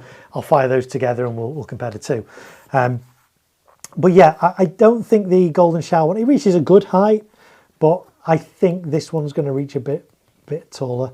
The other thing you find with conic fountains as well is they take a while to reach their maximum height. They start off slow and they get bigger and bigger. Cylindrical fountains generally reach their maximum height a lot quicker and stay at that height, so they're more consistent. So I'm going to say that even if they both reach the same height, this is going to reach that height quicker and be more sustained at that height than the Goldilocks one.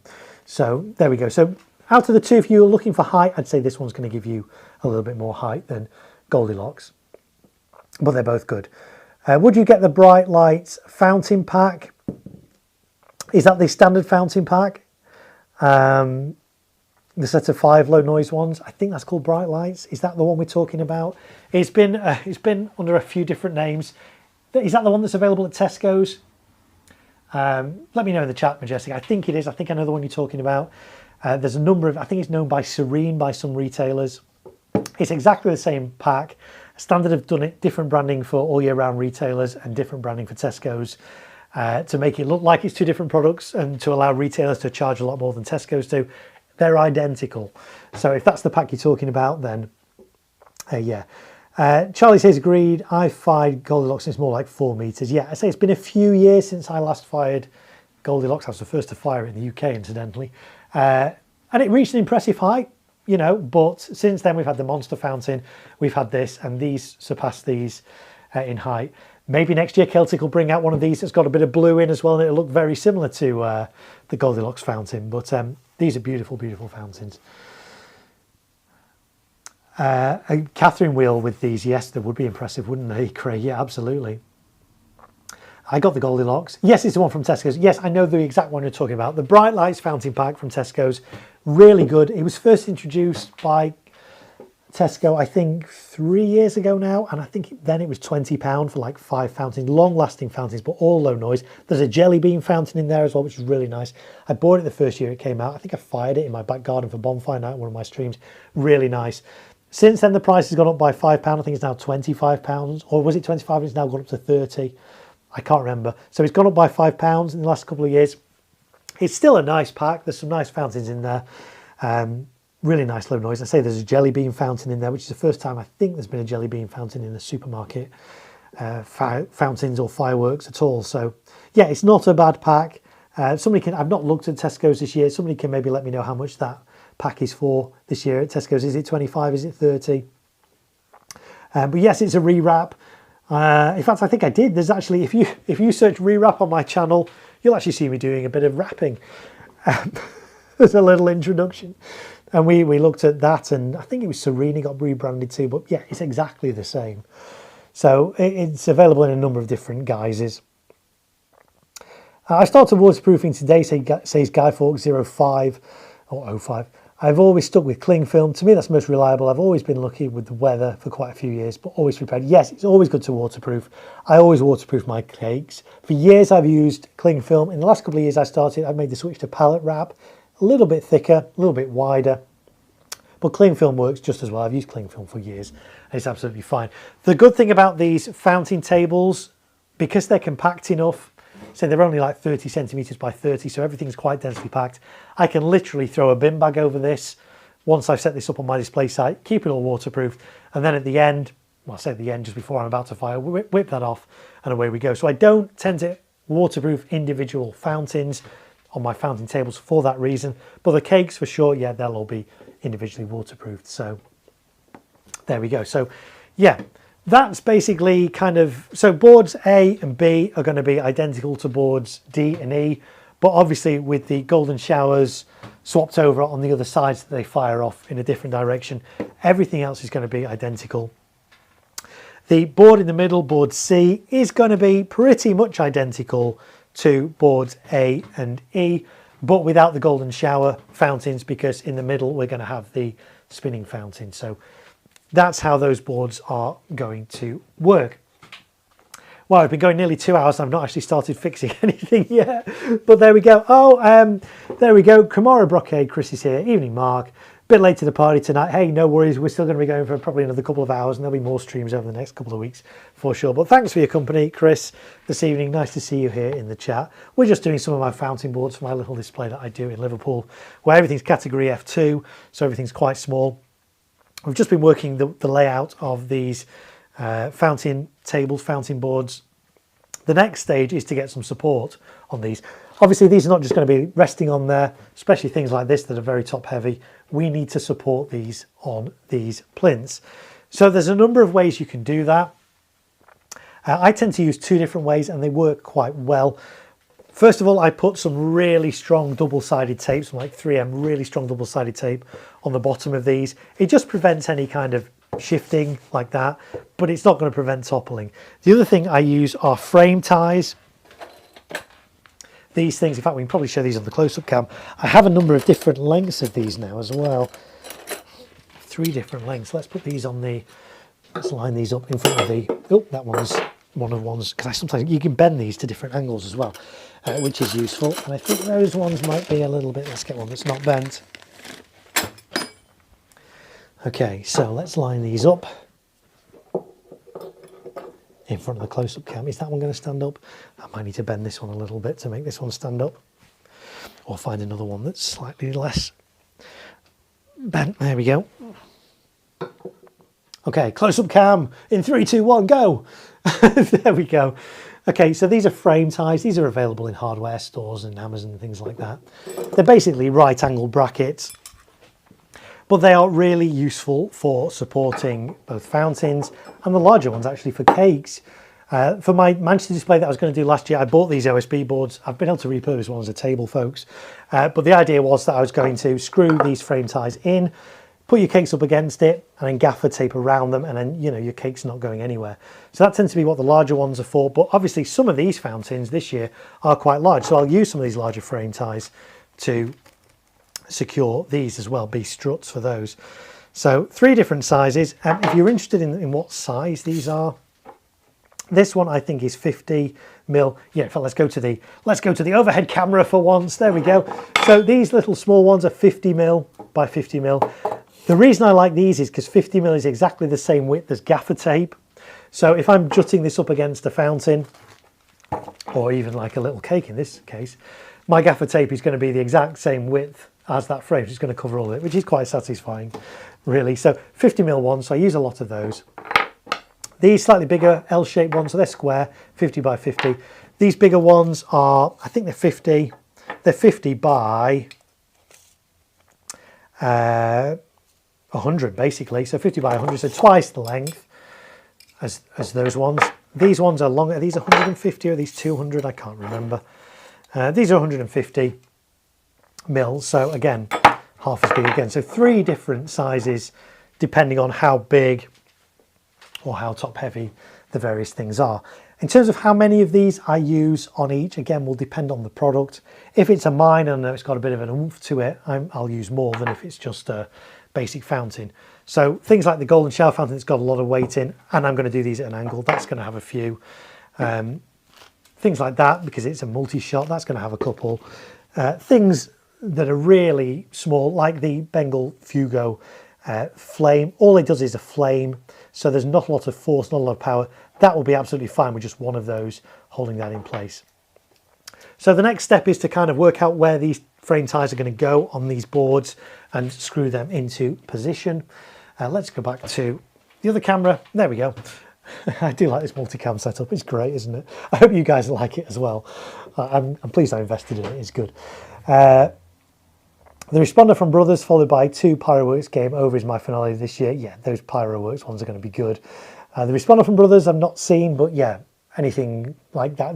2 Fireworks Game Overs are going to be a nice finale anyway. So there we go. Right, so let's start on board A. I guess that's a good enough place to start. I probably need to stand up for this as well. Hopefully you can still see me. Let's get rid of this chair for the time being, because I don't really need that. Right, so we'll put the Catherine wheel away at the end. Catherine wheels will attach later. It's very difficult to attach a Catherine wheel whilst it's on a table. We need to kind of do that on a stand. So we'll put that one away for now. And let's start at the front then. So I'm going to need a lot of ties, a lot of these frame ties, and a lot of screws. So let's bring this box up here. Hopefully that's not in the way of the camera. Move it over there. That's got all my various different frame ties in. And screws, which are always useful for this. So we'll start here, and we'll probably put, am I going to do a slightly longer one on that one? Yeah, I might do, what I'm going to do is, before I screw anything in, I'm going to work out exactly. In fact, do you know what, we're probably going to switch to the overhead camera for a bit, because I think that's probably going to be a little bit easier. Let me move this more into the center here, like that, and let's go to the overhead cam. There we go. Let's move that in a bit, central a bit, and there we go. Then you guys can see a little bit better what I'm doing. So these big ones are obviously going to need some big frame ties. I need to work out where's best to screw them in. Sometimes I screw them on the top of the board, but you can't see. Sometimes I will screw them in there. Sometimes I will actually screw them in underneath, so I can kind of get right up to the edge. In an ideal world, if I've got lots of space, I will do them that way round. If space is tight, I will do them kind of underneath like that. So this one's going to need at least 2. I'm probably going to do one there, I think, and maybe actually. So let's get these big ones out. I might do 2 under like there and there.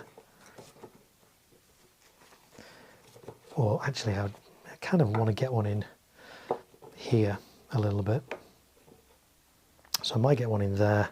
That's a bit bent.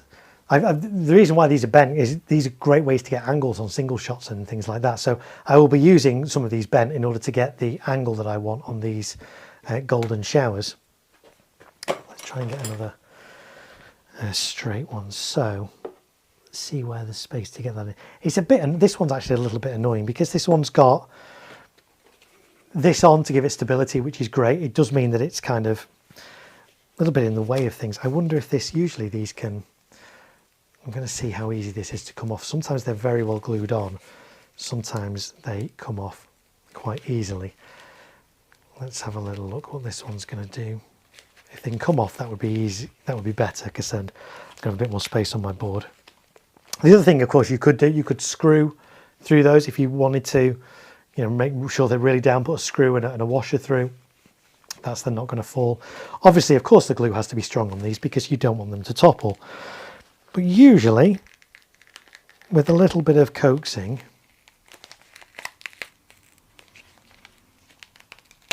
there we go, I can get that off. Which means that's not going to stand up on its own now, but that's fine because I can use frame ties. Interestingly, yeah, you can actually see the fuses do run all the way to the bottom of that. So what I'm going to do, I'm going to put a little bit of tape over that just to stop bits falling out, the bits of sawdust and things on there. So let me get a little bit of my gaffer tape on the bottom of that. So as I say, if you weren't doing these on, in close proximity like this, if you were just using this candle on its own, keep the base on, that's what it's for, to provide it with stability and support. But because I'm going to be supporting this in another way, it's going to be absolutely fine. Let's read some chat. Declan, is here. Evening, Mark. Hope you're keeping well. If that's the layout of your fireworks, how do you prevent cross ignition? Do similar boards to you, but my fountains tend to set each other off. Yes, there's something we will look at once we come to connect all the fuses, the igniters to these. What I use on the top of my fountains is not foolproof, but it works pretty well. Is foil tape. Here's a tape I use, 3M aluminium foil tape. In fact, let's do this on the, we can go to the close-up cam for this, why not? There we go, 3M aluminium tape. Sometimes referred to as not duct tape, but for like vents, vent tape and things like that. It's basically, it's sticky on one side. In fact, let's open it up. Let's open it up and have a look. We're going off on a tangent, but hey, that's what we do on these streams and I love it. So this is aluminium foil tape. It's sticky on one side, but you can peel the backing off. Let me see if I can, it's kind of stuck down here because this is a brand new roll.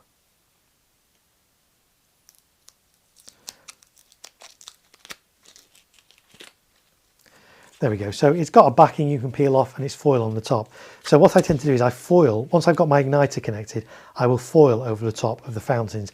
The fountains are powerful enough that they will burn through this, but they just help prevent sparks and embers falling in and causing cross ignition. It's not foolproof. Occasionally I do get cross ignition. It's not a safety issue because these are all far enough away, but there are things you can do to minimize it. And the way I do it is with this one layer of this across the top. You can get this in different widths. In fact, I could probably do with getting some, I might order some slightly wider stuff so I don't have to do like 3 layers of this. But that across the top is enough to stop, in most cases, sparks and embers falling over onto it. So that's what I do. And 9 times out of 10, well, actually probably like 80 times out of 100, no. Well, anyway, the odds are quite small of there being cross ignition when you do that. So I hope that helps, Declan. I hope that gives you some tips there to do that. Again, if you've got the space, if you're not doing these fountain boards, if you're doing this, in your back garden, you don't need to do that. You don't need to foil the top of these. Just space these out. Give room between each of them. But because my firing site is quite compact and I want to have 5 front sites, 5 fountain sites, everything does need to be quite well contained. And so there is a risk of cross ignition and I can minimize that by using the foil tape. So I hope that helps. Bulletproof Mum, are you firing electronically, Declan? Foil tape will help. Yeah, that's a very good point. If you are hand lighting, you can't really foil tape across the top because you're going to hide your fuse. You're not going to be able to do it. But equally, and here's another point, if you are hand lighting these, you do not want your fireworks close together. You are going to want more separation between them. Why? Well, if I light this firework and this firework goes off, this fountain goes off, and my next one I'm lighting is this one, I've got to come very close to that fountain that's just gone off. And if that fountain hasn't quite finished, it could go off in my face. So if you are hand lighting, yes, you need a lot more separation between your fountains, and obviously you can't foil the top. So if you're electronically firing though, it's safe to have fireworks closer together. You just need to try and mitigate and minimize the risk of sparks from one igniting another one prematurely, and you can do that with the foil tape. So there we go. Craig says, when I hand fired on a board like this, I made tin foil hats, 4 layers, and then you could easily take off price. Yeah, that's the other thing you could do. You could use tin foil on and then take the tin foil off. The only thing I've found with that is the wind. If you get a gust of wind, that can actually blow your tin foil off. So foil tape, I suggest, is a little bit better. But if you've got really, really weeny fountains, which I've not got this year, but last year I put some little conic ones on there, and they did burn through the foil tape, but they did take a few seconds to do that because they were so small. So actually for the first few seconds, rather than the fountain going upwards, it kind of came out a little bit, it sort of forced its way up underneath this and kind of out the side, and then it burned through and then went vertical. So, but for bigger fountains, and that's not going to be a problem. The one I probably won't do it on though is the cake. I don't tend to foil the tops of the cakes, and generally you don't need to, because if sparks fall on the top of here, it's not really an issue because Fountains light from the top going down, cakes light from the bottom and shoot up. So a few sparks and embers falling on the top of that is not going to ignite the shots in there. So, and also because that is quite small tubes, I don't know if that would fire through that. It probably would, but I don't really need to foil the top of that. But fountains, yes, for sure. The mine effects, yes, absolutely. Declan says that's really helpful, thank you. Thanks Craig, and Bulletproof Mum as well. I hand fire is quite fun if they all go off at once. Yeah, so if you're hand firing, don't have your fireworks this close together. Or the other way you could do it, if you've got loads of fountains like this and you're hand firing, have two different sites. On one side of your garden, have one set with all the fireworks together. On the other set, have another set. And then you light them alternating. So you'd light a fountain on this one. Your next fountain is not going to be anywhere near that. It's going to be the other side of your garden. It's going to be one of these. You can light that. And then your next one is over here. And that just gives you time separation between your fireworks as well. So it minimises the chance of one still smaller or not quite finished and still going off because you're the other side of the garden. So that's another tip. If you're hand firing, yes, you can have them close together, but have two different firing sites. Spread them out far apart from each other and light alternating fireworks on either. So I hope that's a little tip as well. I hope that helps there.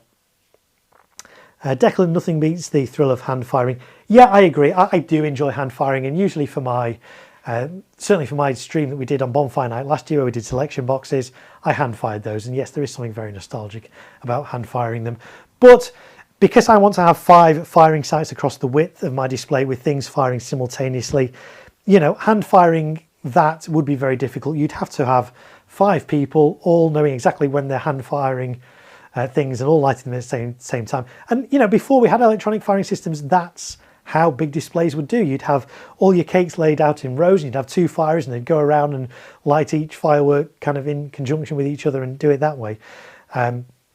So yes, I do enjoy hand firing, but it is safer to electronically fire if you can, and you can create better effects with more synchronicity if you're doing things electronically.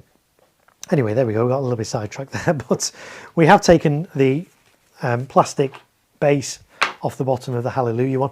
Also be careful, some fountains like this has a plastic topper on, which you're meant to remove before lighting. So always make sure you do that. Now, normally, if things have got plastic toppers on, it will have a little sticker on saying remove before igniting. These don't, but you're going to want to take them off anyway. There we go.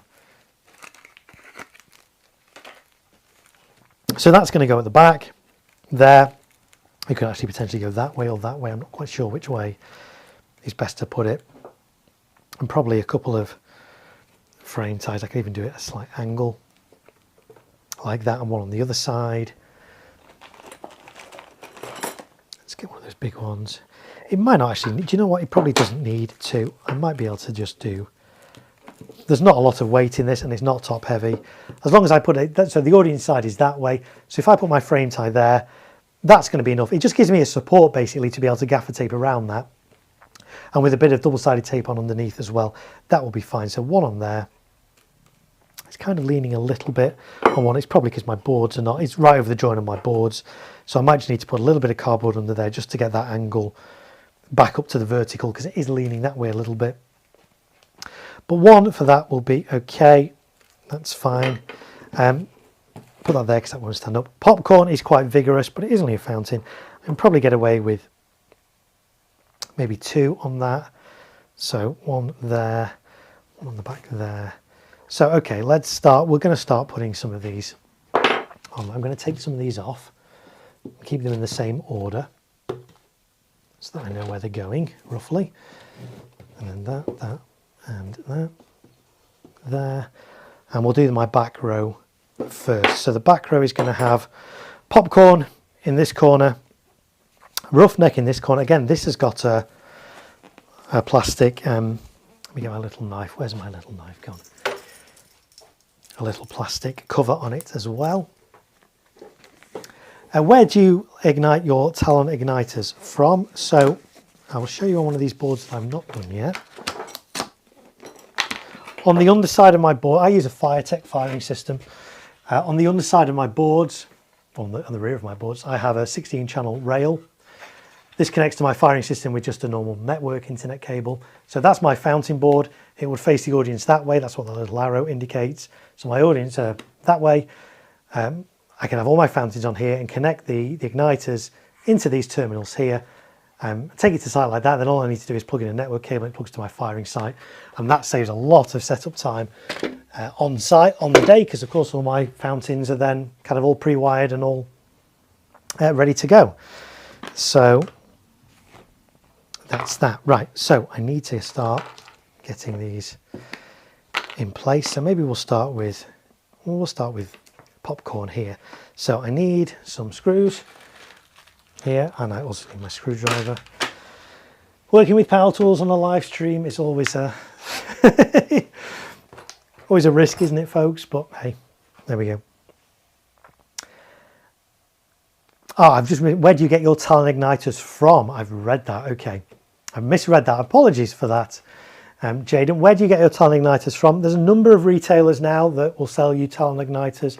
If you just Google Talon igniters UK, you can get them on eBay, you can get them on Amazon. I suggest you go to a firework retailer to get them if you can, because they're going to be better quality. But Talon igniters are readily available. They come in different lengths. In fact, for those of you who don't know what a Talon igniter is, here's one here. This one's 50 centimeters, I think. You get them in 50 centimeters, a meter, 2 meters, 4 meters. They're really cool.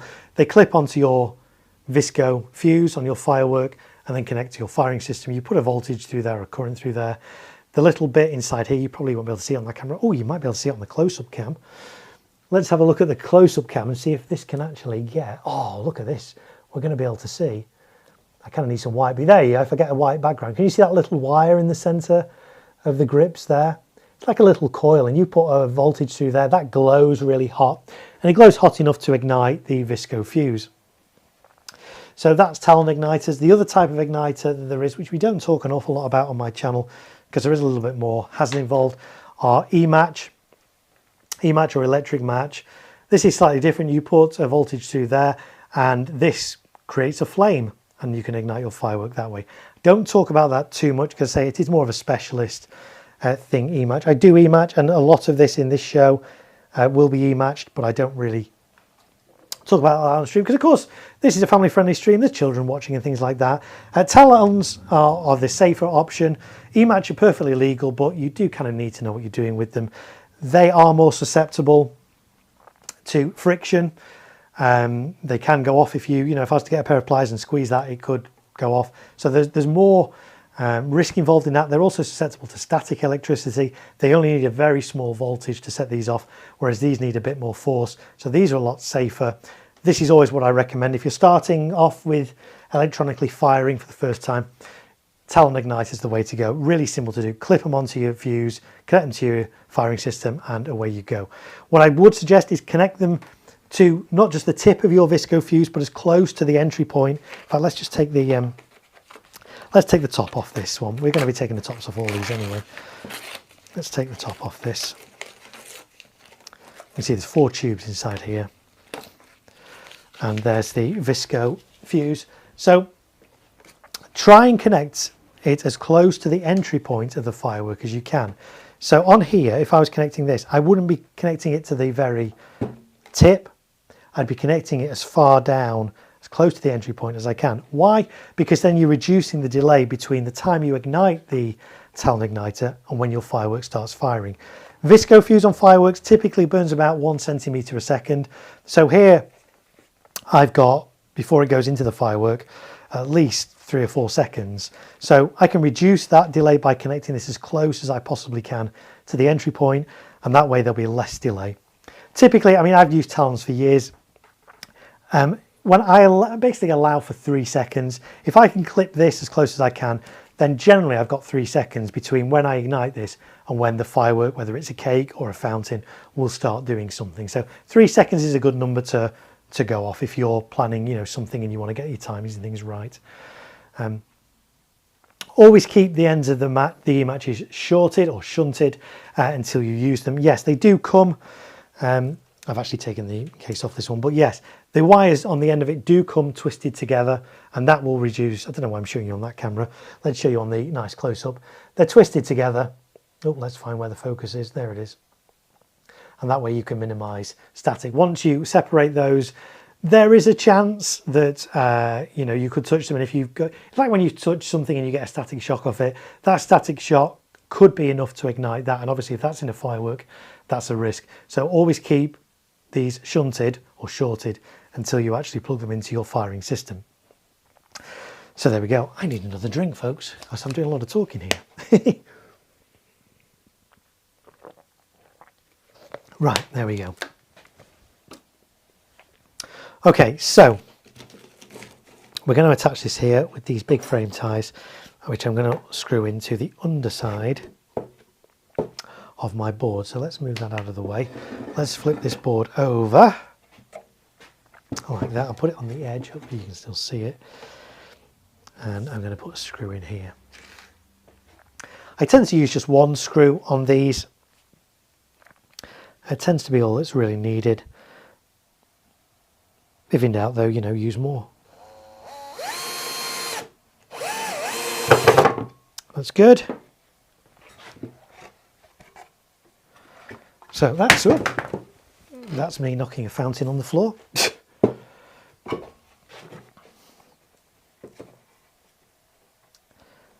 That will go on there, and then we'll do another one on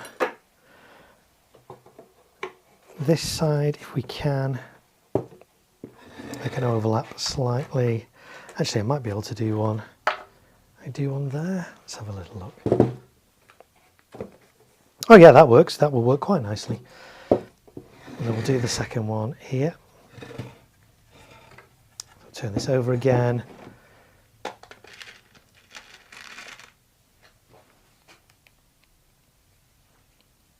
And we'll do a little one in here.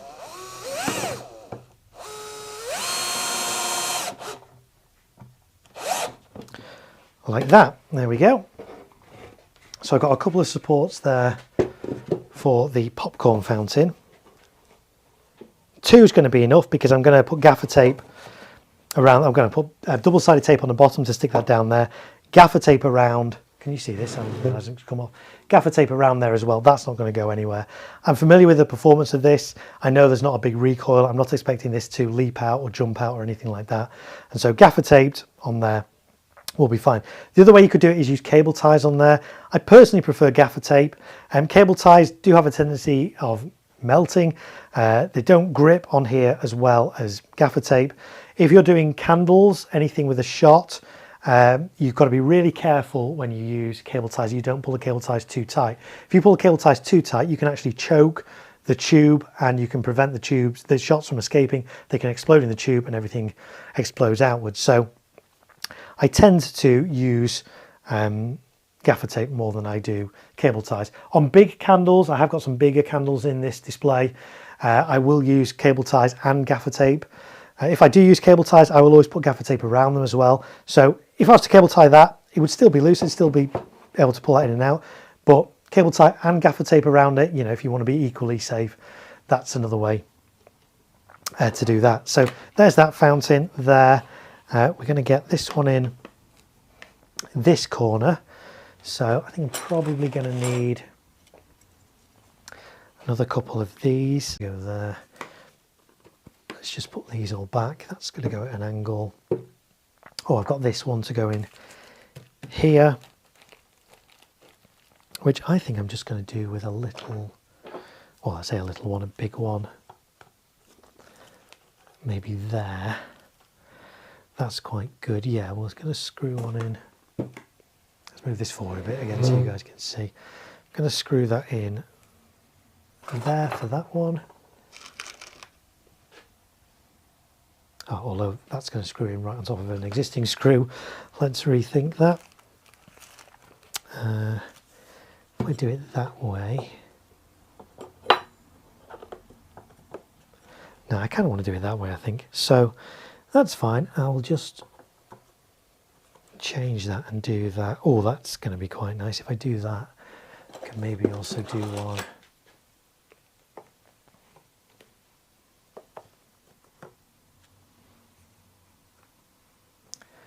Will it need to? I don't think it will need to. Or maybe I'll just get one in. Okay, let's put this one in here then. Move that out of the way. Move that one out of the way. And we'll screw this one in just about here.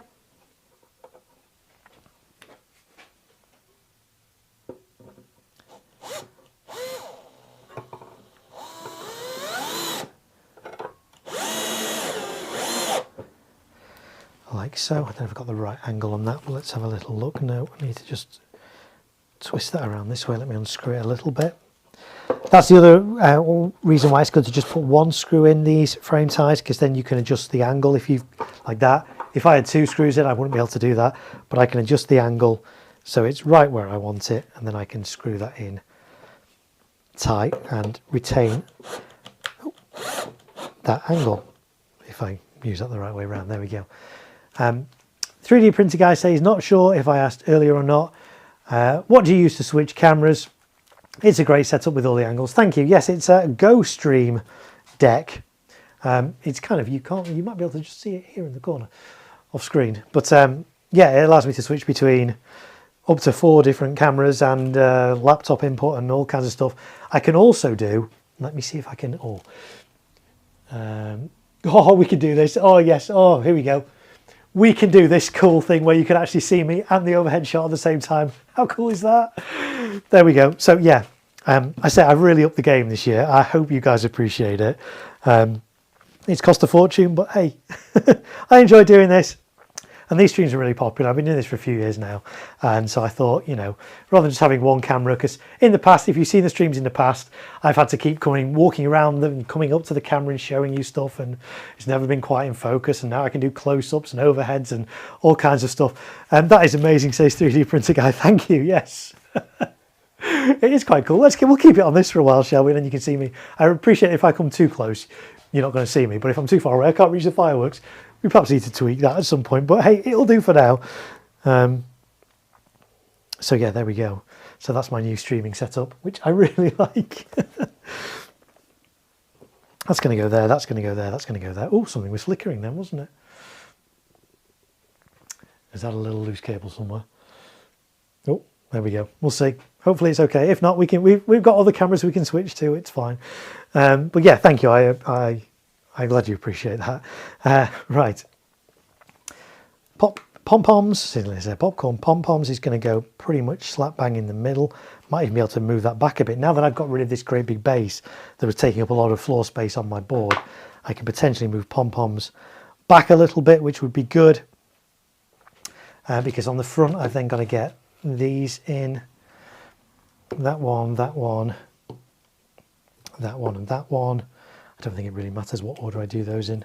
I might do them in that order, just because then they're in descending height. A nice little angle. Why not? We'll come back to the golden shower one, because that's one I need to do. I want to do it at an angle. I need to kind of work out what angle I'm going to do that at. So we'll maybe come back to that. Those 3 at the back, though, are sorted, so we can move those 3 out of the way for now. I'll just lay that one down, because that one's not stable now that I've taken its base off. So pom-poms. Let's get the pom-poms one in. We got some space there for a frame tie. Let's try and get one that isn't already at an angle. Okay, that can go in like that. So I'll screw that one in. Let's take those off.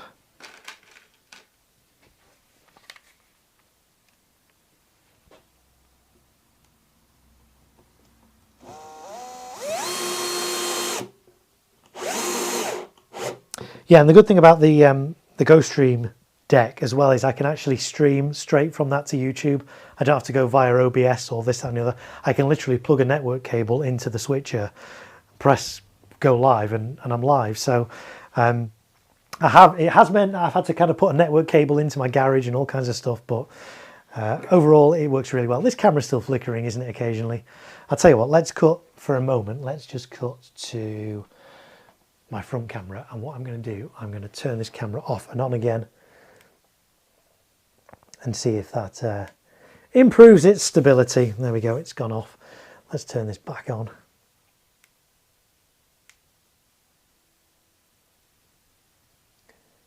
If I can. There we go, it's coming back on now. Give that a second to boot up, and then we'll switch back to it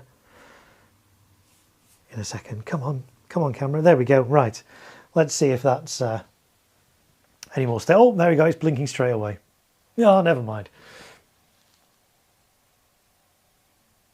Well, we'll live with it for now. If it gets too flashy, we will cut away from it. But I just think it's nice for you to be able to see kind of what I'm doing from above as well.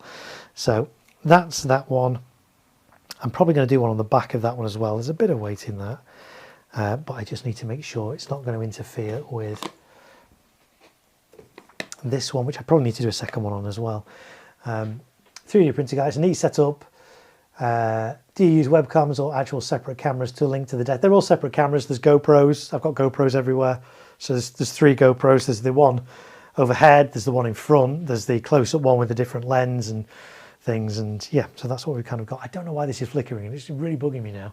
It might be the length of cable because, of course, this one's got to kind of go up and over and round and down and back. And anyway, so let's have a look.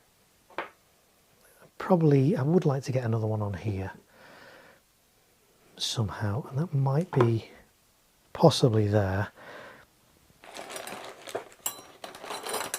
which might mean I can do another one on the back of there like that. I don't know if you can still, hopefully you can still see. Do I need to move this forward a little bit on the table so you get more of a, there you go, of what I'm doing. A really neat setup though, nice being able to see all the perspectives. Thank you.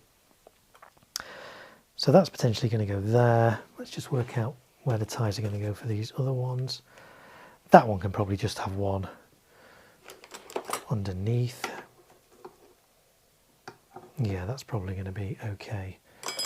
There, I got one that's not bent. Yeah, I mean, there's no weight in that at all, so I'm going to do one under there for that. That will be fine. So I do need to work out how I'm going to do the angle on here. So the angle will be with one of these frame ties. And I need to kind of bend it out so that that can kind of sit on there and, oh, that's flickering quite a lot, isn't it? Let's just try. Let's switch to that. Let me work out which camera it is. It's this one here. Let's unplug it from the switcher and plug it in again. Let's see if that's any more stable, folks. We shall see. So yeah, so the frame tie is going to go at an angle, so it's going to be bent out, and then that's going to be on, and that's kind of going to be sitting up against that and well secured. I will probably actually, you know what, because there's some weight in that, I will put cable ties on that as well as gaffer tape. So yes, I need to bend this out and get a good angle on it. What I need for that is something to bend it with. Let me see if I've got some, let's see if I can lean over here. So some big pliers and bend this out. They bend relatively easily, these, like that. I just need to work out what angle I want this at. I don't want it vertical, I don't want it too obtuse. What I need my little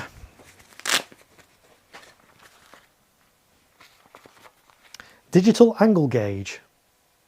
It's a really cool little thing, this. It's great for doing with fireworks, because it's great if you're doing stuff at angles. This is a really great way to get angles and stuff. Chris says, oh, Mark is live. Marko is live again. Hi Mark, hope you're well and thank you for your advice recently.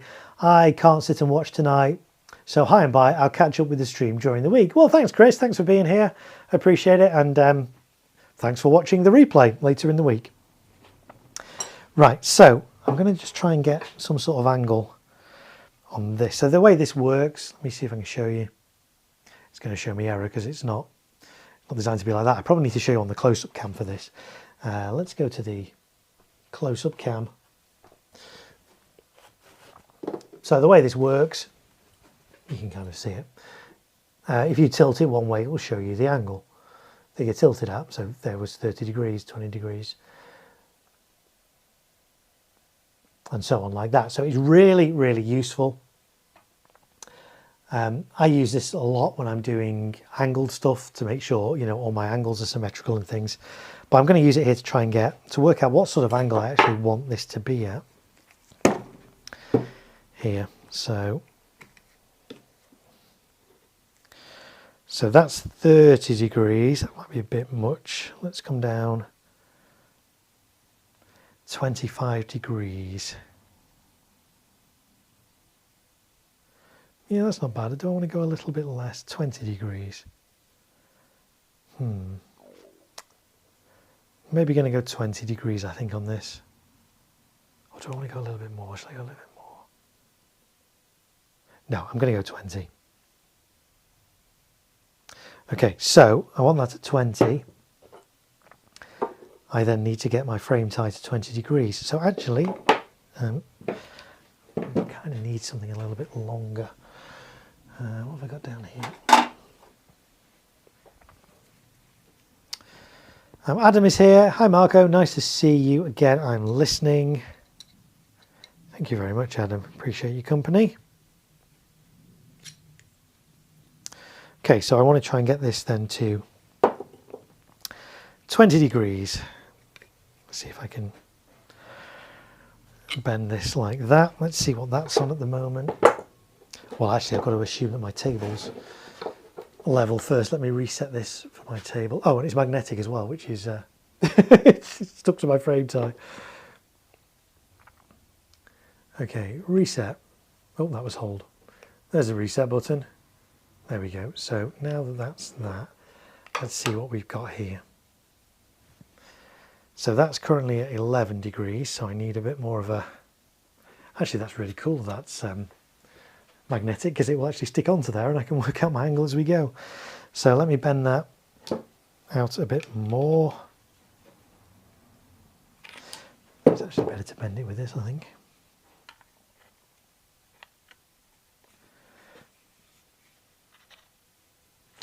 This is going to fall off if I'm not careful.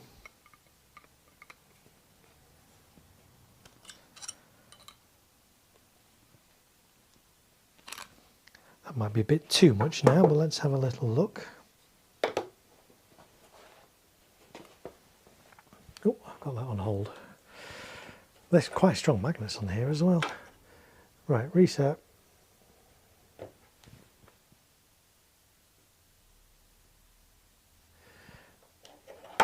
Let's get this, hang on, let's get that right, that's not...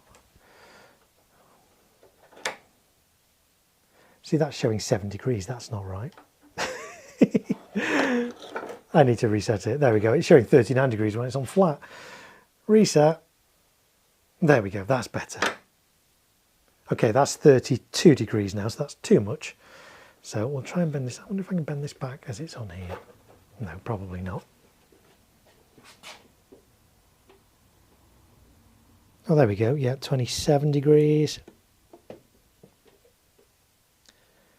25 degrees. Then we need to come back a bit more. 16 degrees. We're getting there. So I want 20. I'm not, you know, the odd the odd degree out I'm not bothered about, but 17, 18 degrees. Let's see if I can get this a little bit.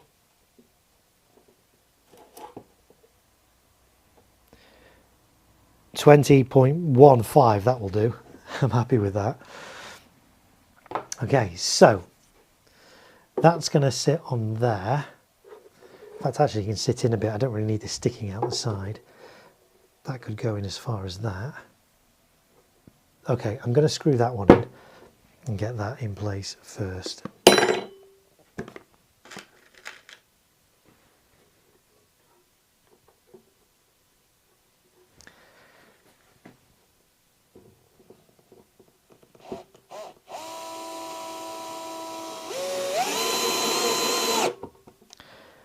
That. So that's going to go in there. That will go in quite nicely there.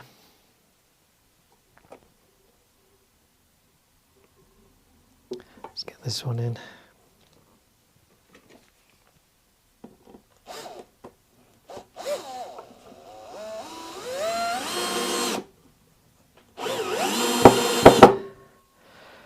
That's good. So I've got 2 frame ties in for this one. I'll be able to gaffer around that. That's not going to go anywhere. I'm going to get 2 in for the big pom-poms fountain.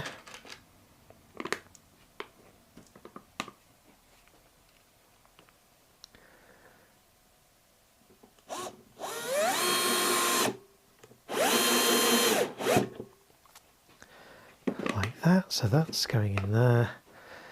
That's in there. That's good. That's good. Need to get something in underneath for jitterbugs, which I'll do in a minute.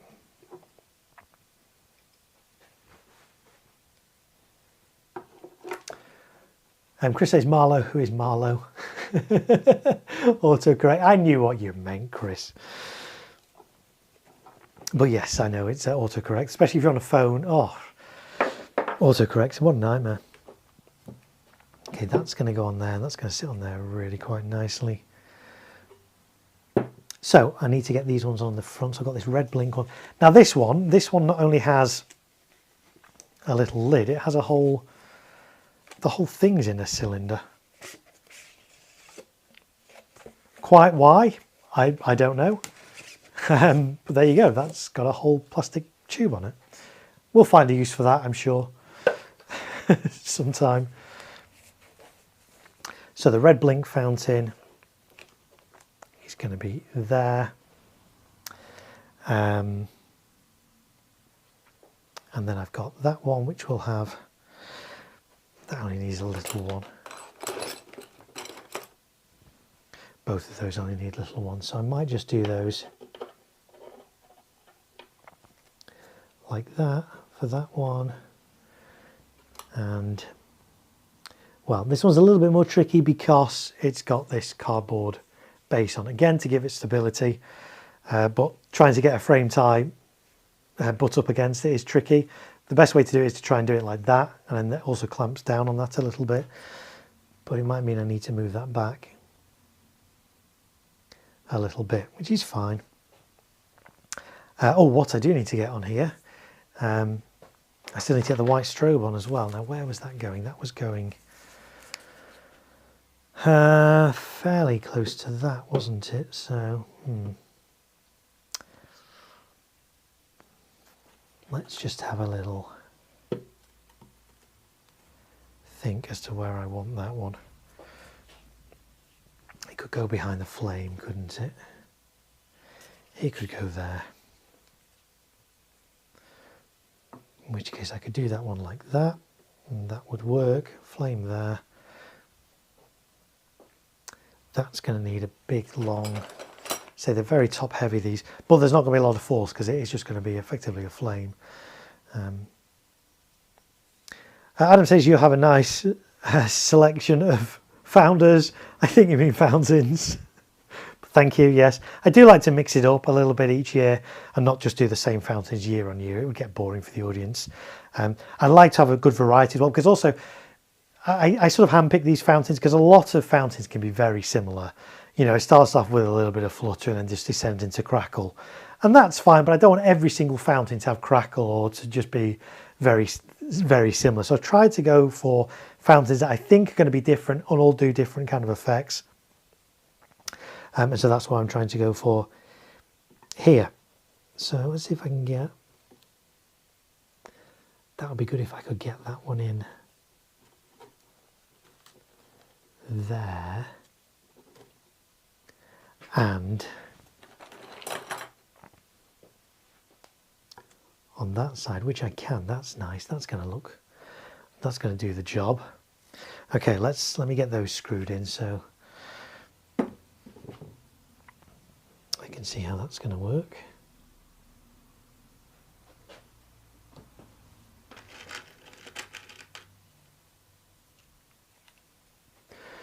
Keyboard was doing stupid autocorrect. Yes, I know you meant fountains.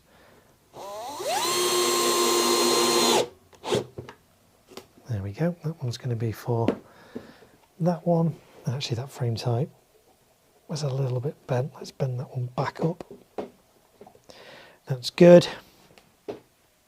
Right, the one for the flame I'll get in next. Oh, I appreciate that's not it's not the most flattering view of me, is it? The top of my head. Apologies for that, folks. In fact, you know what? Maybe we'll switch back for a little while whilst I'm leaning over stuff. Let's switch back to the to that one, because I'm doing stuff at the front anyway. You kind of get the idea.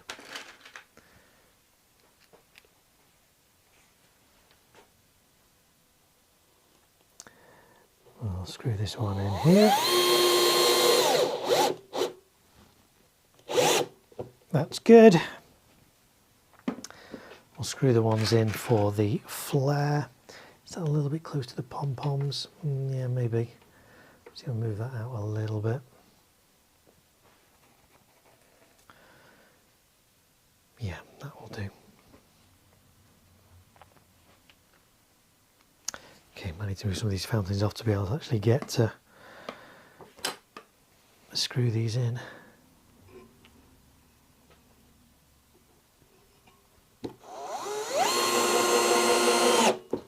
Nope, he caught it in time. So these are so top heavy, these. The firework itself is only in that bit. This bit's just space, which would make you think they're handheld, but as I say, the instructions on them do say spectators need to be 8 meters away. So how can it be handheld if spectators need to be 8 meters away? I don't know.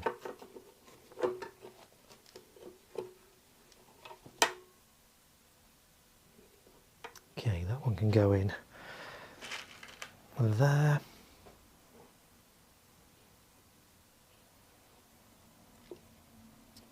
Just take this out of the way before it falls over. Whoop. Where was that hole I just did?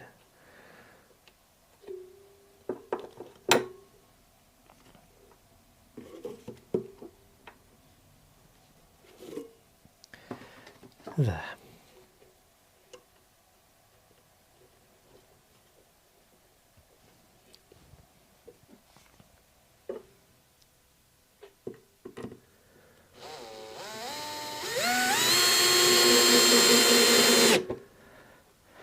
Lovely. That's good. So we're nearly there now. I need to get the red blink. I need to get some support in for that. A little bit top heavy in that one, but not a massive amount of weight in it. So I think for that one, am I going to do a medium size one maybe? It's what I can get in, isn't it really now? No, maybe I'll do a tall one. Yeah, we'll do a tall one in there. Just bend this one back a bit. It's a little bit bent. I'll have used it for something else at some point. There we go.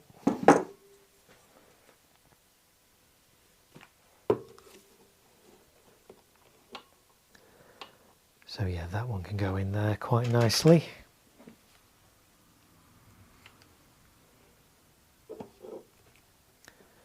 Might need to just take a few things out to actually get to it.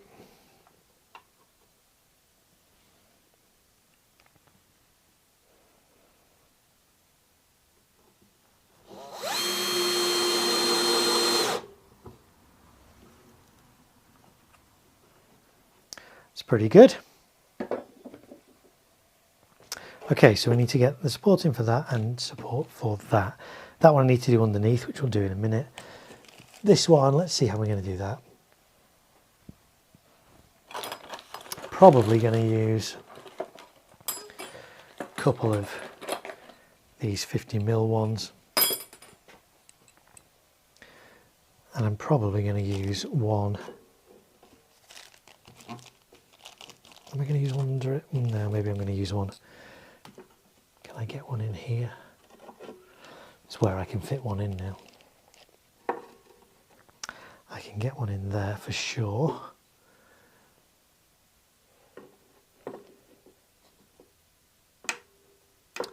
Can't quite get one in that side. Maybe, in which case I'll go.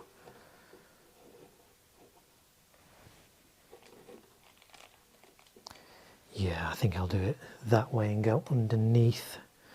Go underneath with the big one? No, I'll go underneath with the small one. Okay, that's good. So I can get one in here. There's a little bit bent. Let's straighten this one out. So I reuse these as well. year on year, and they really, it's nice that we can bend them into whatever angles we want. So you can get these from Amazon. I will put a link in my in the description of this video for the replay. So if you're watching this on the replay, do check out the description and you'll find a link to these exact frame ties that I use.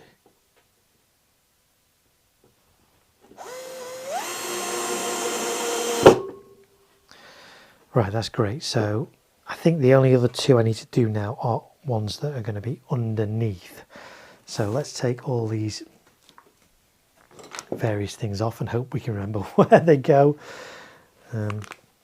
That said, because I've screwed that one down on there, I can't actually, that one's going to have to stay on for now. But that will be okay because it's lower down than all those, so I'm not going to damage it when I turn it over. And I need to get one in for this one. What size am I doing for that? That's probably going to be okay. I don't think I need to go big on that. Let's just try and find a one that's square. That's good. See where that's going there. Yeah, okay, good. Okay, over we go. Whoop.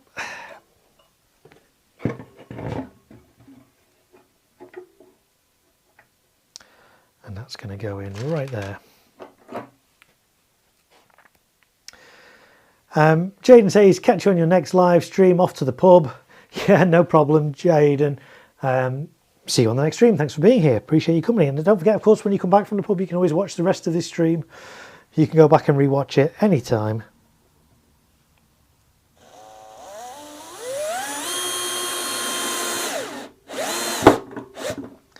Great, there's that one. And then I needed to do one more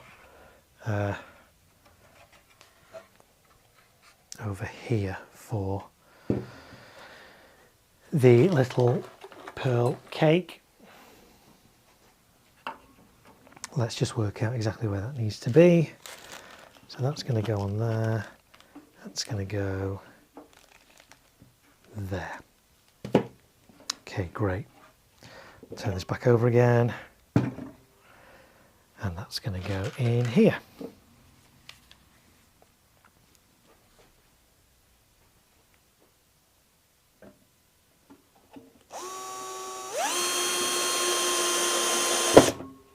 Like that. There we go. So those are all my frame ties in for my first board. I know it looks kind of interesting, doesn't it? But there's logic to it. It all makes sense. So the next thing to do then is to put some double-sided tape on the bases of these, and then we can get them into position. Actually, what we'll do first is we will take the tops off these where we need to and expose the fuses. So there's the red blink one. She feels a little bit. Okay, so the red blink one, let's show it on the overhead camera. 3 tubes inside there. They're pretty loose actually inside. I wonder if they actually, yeah, they do actually come out. Okay, well there's the red blink fountain. So that's not amazingly well supported. Personally, what would I like to do? I'd like to take, because that's not very well supported at all in there, I'd like to take that out and stick that on there. But if I was to do that, there's no identification as to what that fountain is, what that effect is. Would it still work like that? Yes, but you know, if the police stopped me and said, what's that fountain? I couldn't say, oh, it's just this. So it needs to stay in here, really. It's just a shame it's not very well secured in there. That could quite easily fall out if that was to tip upside down. Of course, I'm going to put foil over the top of it as well, so that will keep it in place. But yeah, it's interesting to say you do get a lot of packaging. I mean, particularly this popcorn fountain, there's 4 straight tubes in there, so a lot of this is just decorative. It's much bigger than it actually is. It's just 4 tubes. So the actual size is that, but you've got all this packaging around it. But hey, there we go. Okay, so red blink. Let's get the top off this one. So this is the roughneck fountain. Again, look, very similar tube layout to popcorn. 4 tubes by the looks of it. Is it 4 tubes? 1, 2, 3. There's actually 5 tubes in there. Interesting. But a little bit more supported in there, really. Let's get rid of that. Let's have a look at pom-poms. I know pom-poms has got a number of tubes in. So this has already got cellophane on, which is quite nice. Sometimes though, when you get cellophane with a fuse, yeah, there you go. The fuse is actually under the cellophane. So you pull the fuse protector off and you still can't get to the fuse because it's underneath cellophane. So we'll just take that off like this. See if we can do it on camera so you can actually see. There we go.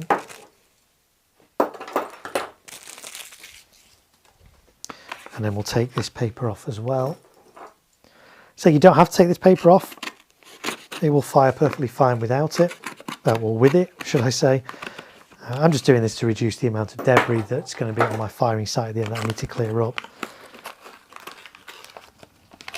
There we go, so 3 tubes in that one.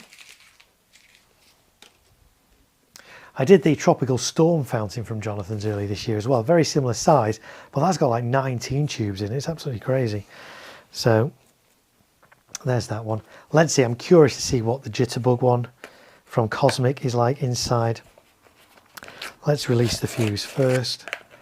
There it is, and then let's get this paper topper off.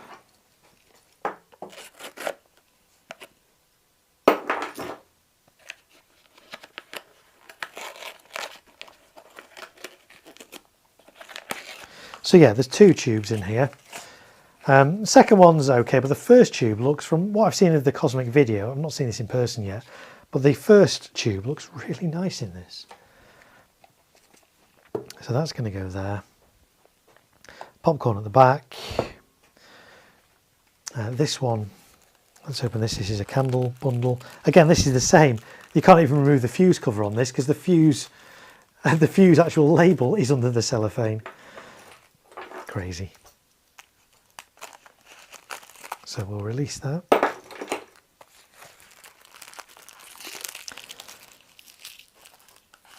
Like so. And the fuse cover. And this will be a candle bundle. Wow, there we go. Okay. So inside here there are, oh, let's do it. We can do this on the close-up cam, can't we? Let's do this on the close-up cam. If you can see that. So there's lots of tubes in there, and there's all the visco connecting them together. So there's 1, 2, 3, 4, 5, 6, 7, 8, 9, 10 tubes in here. How many shots was this? 120. So there we go. 12 shots per tube, and then all the visco together. So the idea is you light that first one there, that will go into that first tube and then ignite all this other stuff to ignite all the other candles in there. One thing to just be mindful of when you've got multi-shot tubes like this, is quite common for one tube or maybe a couple of tubes to not actually ignite. So when you come to pack down your display, just check, just visually check, obviously once it's cooled down, that all the tubes have actually fired, because it's quite common that you'll find 1 or 2 tubes on there may not have fired. So that's going to go there. Can I get another frame tie-in for that? Not really, but it's not going to need it. It'll be fine. This one, yes, I'm going to leave. Am I going to leave the paper on that? Yeah, I think I'm going to leave the paper on that. The fuse is there. That's fine. It's going to go on there. That's on there. You don't need to take the paper off these things. That's absolutely fine. That's going on there. That's going on there. Let's see what this flare is like. So that's going to be a fuse going into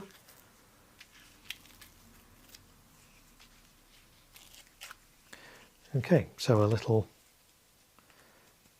strobe like kind of compound at the top there. Interesting. So that's going to go in now. Stand that there for a second. The golden shower fountain is interesting because it actually, does it say the diameter on this? It says it's 60 millimeters. And if I get my tape measure, yeah, it's 60 meters diameter. Is the actual fountain inside 60 meters? Well, let's have a look. A 3D printer guy says a good little candle, that one. Are you talking about the Alleluia one, the 120 shots? It looked pretty decent. Never actually fired it in person.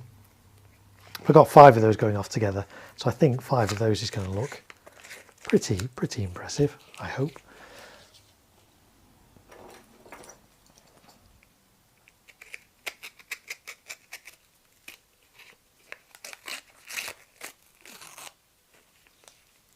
So there we go, there's the inside on the top of the Golden Shower fountain from Celtic. Very nice. And that's the one that's going to go on there and cable tied on there.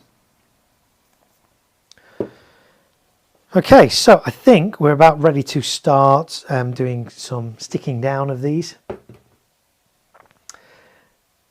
Yeah, I had one in a W, very pretty.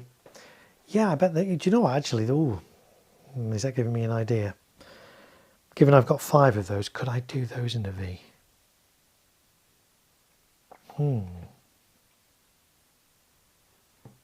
You're giving me ideas now, 3D printer guy. Let me think about that. Could that go at an angle? Not much of an angle, so it doesn't interfere with those, but it could actually go at an angle. Oh, you're giving me ideas. Nice to see Celtic not leaving space from what I say. Yeah, I say it's a pretty, the weight in it alone. 250 grams net explosive content. I wonder what the weight of the, bear with me a second, folks. I'm just going to go and get my wife's kitchen scales. Talk amongst yourselves for a moment.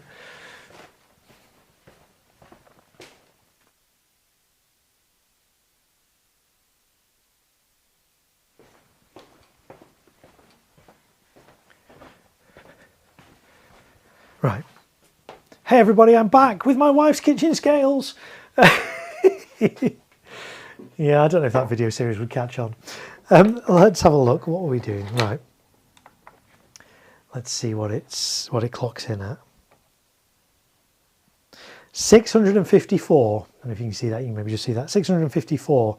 So I say there's over half a kilogram weight in here. 250 grams of it is powder, and the rest is, you know, the casing. So some weight in that. Right, let's I won't put this back in the kitchen yet. I'll leave it here in case we need it for anything else. But do remind me at the end of the stream, if you're still watching, remind me to put my wife's kitchen scales back. Otherwise tomorrow she's going to be like, where's my scales? Oh, yeah, sorry, I was using them for fireworks. It won't go down well. Hopefully she doesn't watch this part. She should be in bed by now. What time is it? Yeah, it's 10 to 11, isn't it? She should be in bed by now. Hashtag brewing ideas. Yeah, I am. You've kind of, yeah. Originally I was going to straight fire these from all 5 positions, but yeah, I'm thinking I might do these at little angles. I've got a little bit of space to do a bit of an angle on here. Not going to be much, but let me see what the angle is. Oh, that's how strong the magnets are on these things, folks.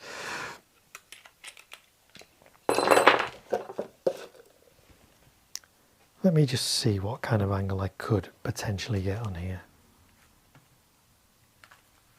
I can get close to 20 on that actually, without it interfering with there. Oh yeah, let's do that. I love these streams. I love the fact that I haven't fully planned out these shows. I've got a pretty good idea of how the shows are going to work, but I don't plan them out fully. I like to kind of adapt and change things, and some of the ideas you guys give me, and I'm like, oh, actually, yeah, let's do that. So yeah, we're gonna redo this, and we're gonna make these angled. That's going to be really nice. So thanks for the suggestion on that. 3D, well, you weren't suggesting it, but you were commenting that you did them in fans and they look good. And I'm like, oh yeah, let's do them in a fan. So it does mean I'm going to have to, before I stick all this down, I'm going to have to redo some of these frame ties. Well, one of them at least. So let's just take that out a second. Put some popcorn there. If anyone's tuning in, I think, what's he doing? He's eating popcorn doing fireworks. It's not actual popcorn, folks. It's a firework. Right, we'll take this frame tie out, like that. We'll put popcorn back in its place, and then we're going to do this. I don't want it to interfere obviously with this one, but it's not going to quite do that. I mean, alternatively, I could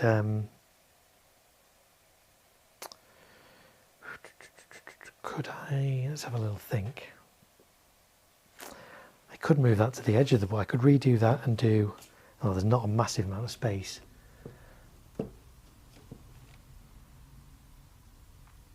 That would be better at the end, wouldn't it? Right, I'm thinking out loud now, folks. Bit of an explosive cake. Next cake, I've missed some chat. Let's go. I hope she's watching about the next cake she makes will taste a bit funny. Yeah, I use mine to cook, but we'll totally do this too. The scales don't mind. Bit of an explosive cake. Yeah, absolutely. So I'm having a bit of a rethink then now, and maybe moving that to there, so that it definitely won't conflict. You know, I could have an even wider angle if I wanted, but I can only just. Do you know what? That would actually be fine. That would fit on if I can get pom-poms.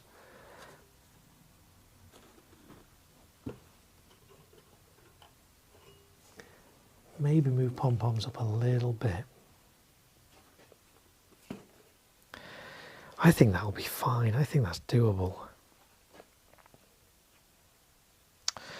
Okay, so I need to rethink where that's going to go. That's going to have to go in there for that one. And this one's going to have to come out. Yes, I know I'm creating more work for myself, but I think it's going to look better.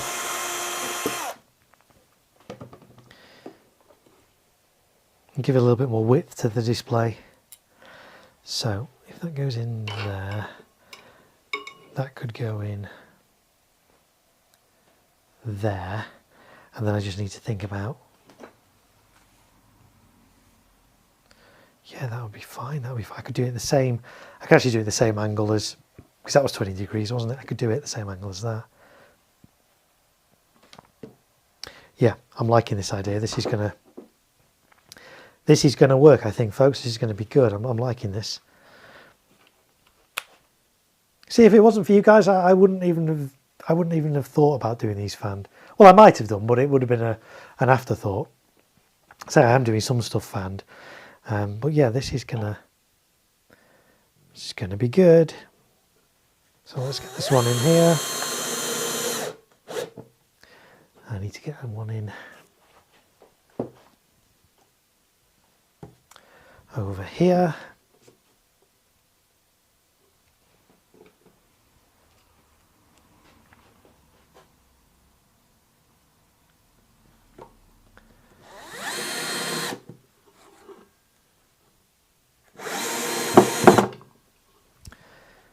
Very good. Yeah, that all works. So I need another frame tie. I don't need this frame tie now. I need to take this one out. Can I take this out without tipping the whole thing over? Let's have a little look, see if I can...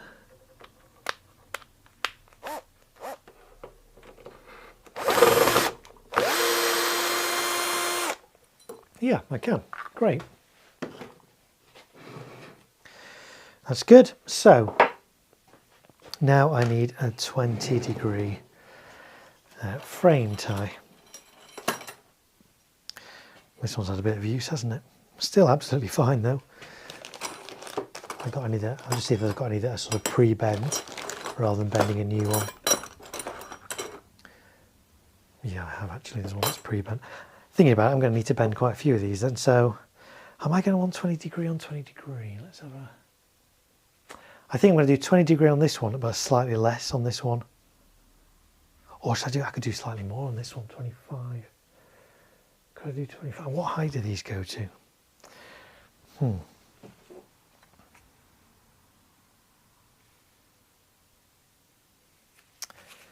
I'm just, bear with me a second, folks. I'm just going to, and this is very, very rude of me, and I apologise, but I'm just going to watch a video for this on my laptop here and just see if I can work out. In fact, I might even show you guys the video as well.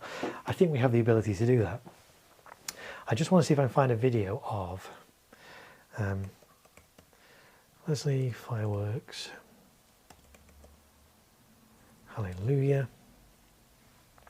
I just want to sort of gauge the height of what it's going to go to if I can.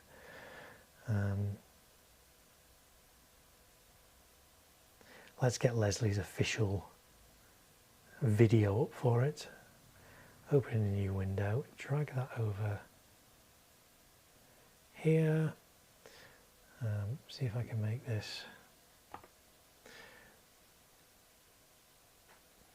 full screen over here. Where's it gone? Whoop.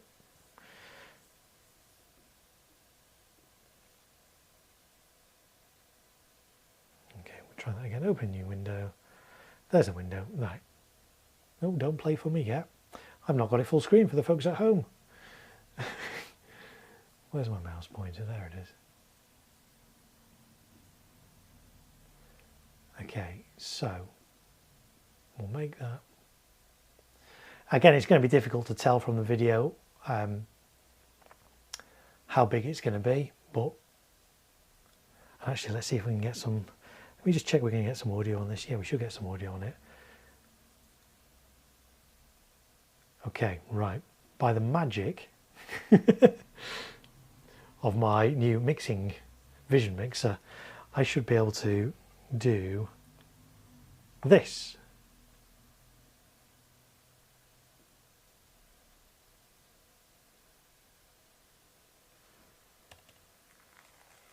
Oh, and I've realised we've not got any audio on that though. 1 second, we can fix that. I need to output the audio to that. There we go. Right, let's try that again. See if we get some audio this time.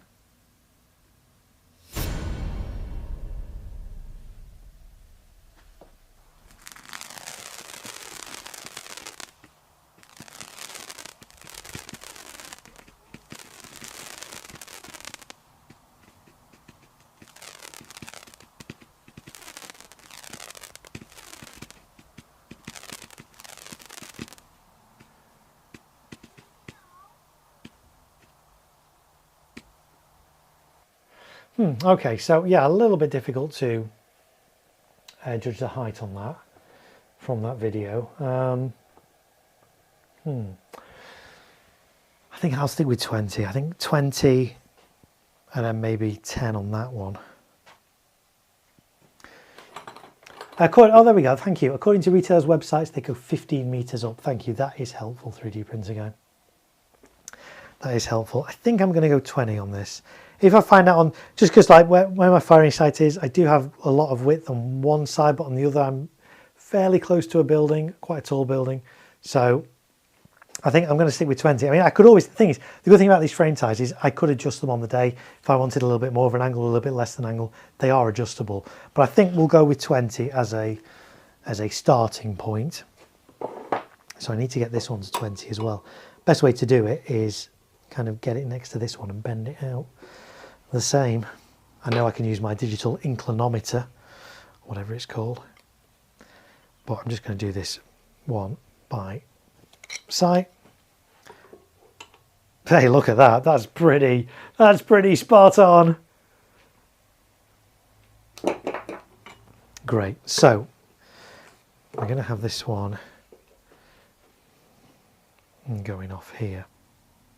What I might actually do though now, because of course, if you remember when I took the bottom of this off, the tubes were just kind of bare.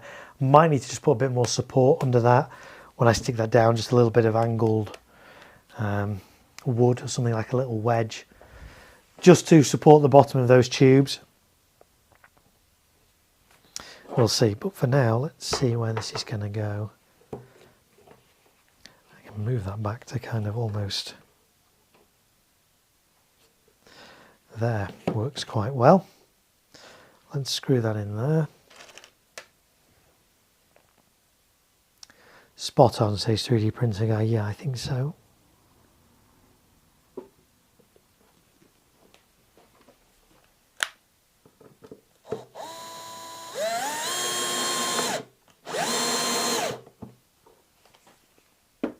Great. So that's going to be at an angle like that. In fact, actually I could do that like that. That's even more stable. That's going to be at an angle like that. That's great. On the next board, the golden shower is going to be at 20 degrees as well, because I want those kind of going in parallel. But I might do a slightly less, I will do a slightly less angle on the Hallelujah candle on this one. So the one in the middle will be straight up. The one on the next board will be slightly out. Maybe, so well, what did I do that one? 20, so I need to do this at 10 degrees. And that should sort of fan out quite nicely, I think, over the display. That's a really nice idea. I like that. Great. So I think the frame ties are now all sort. Let's put all these back. I think they're now all right for everything. That's going to go on there. That's going to go on there. That's going to go in there. 1, 2, 3, 4, 5, 6, 7, 8, 9, 10, 11, and the Catherine wheel on the front, 12. Brilliant. We're doing really well. Let's just go back over here. This in here.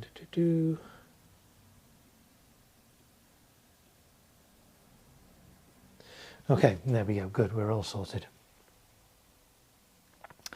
Just have a little check on there. Right, there we go. Okay, right, good.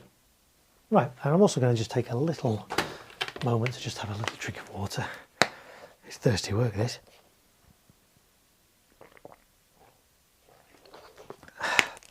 There we go. Right. Okay, so we've got all the frame ties in place. Next thing to do then is get some double-sided tape under some of these. And I did have a roll of that somewhere. Or did it? Oh no, it's the other stuff I opened. Let's open some. So this is 3M stuff. 3M is quality products. You know it's going to be good. 50mm wide, so the same width as gaffer tape. Time for bed, says 3D printer guy. It's been a great night. I too was running on low sleep, so need some more. Hope you get a longer night tonight. See you next time. Take care. Thank you so much. I appreciate your company tonight, 3D printer guy. Thank you. I'm only going to be going. I've kind of got a cut off at midnight. We're going to stop at midnight, or if a little bit early if we get to a point where we're going to stop, and then we'll do streaming again. Might not be tomorrow. I need to rest my voice. Probably Monday. There'll be definitely over the next couple of weeks. There's going to be loads of live streams. So I'm sure I'll see you on the next one. 3D printer guy. Thank you for that. I really appreciate you being here, and see you again soon. But hello to everyone else who's still here, or if you've just joining us. I have been streaming now for 3 hours. We'll go another hour on this stream, and then we'll do some more over the next coming days. So my name's Mark. I do fireworks, do the profession, I do them as a hobby. I'm currently setting up, doing some prep for a display I'm doing in Liverpool at the start of November.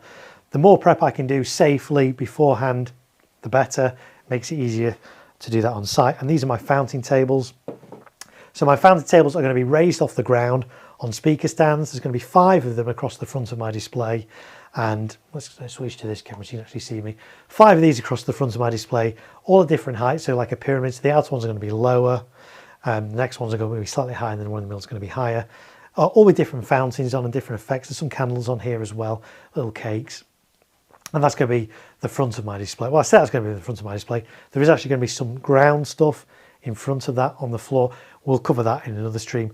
Behind that, there's going to be candles and there's going to be cakes. And again, we'll cover that on another setup. But on this one, we're kind of doing fountain boards. So that's where we're up to. That's what we've been doing. We've been putting these frame ties on to support the fountains. We're going to gaffer tape all the fountains on.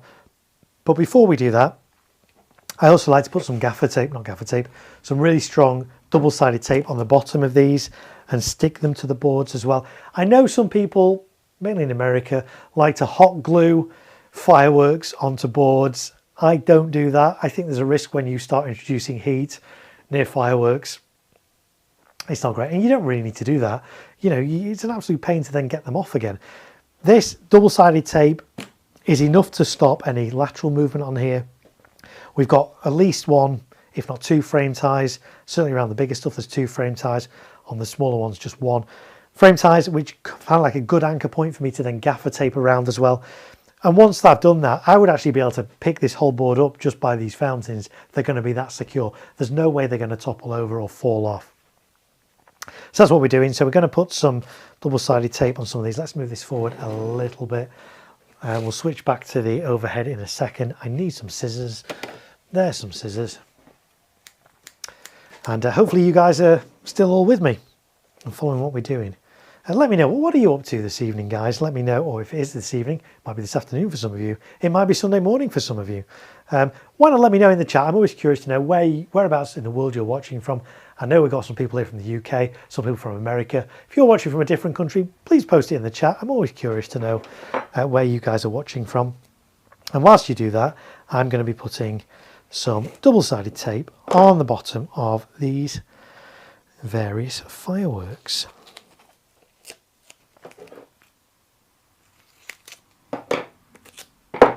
So one on the bottom of popcorn, one on the bottom of jitterbugs,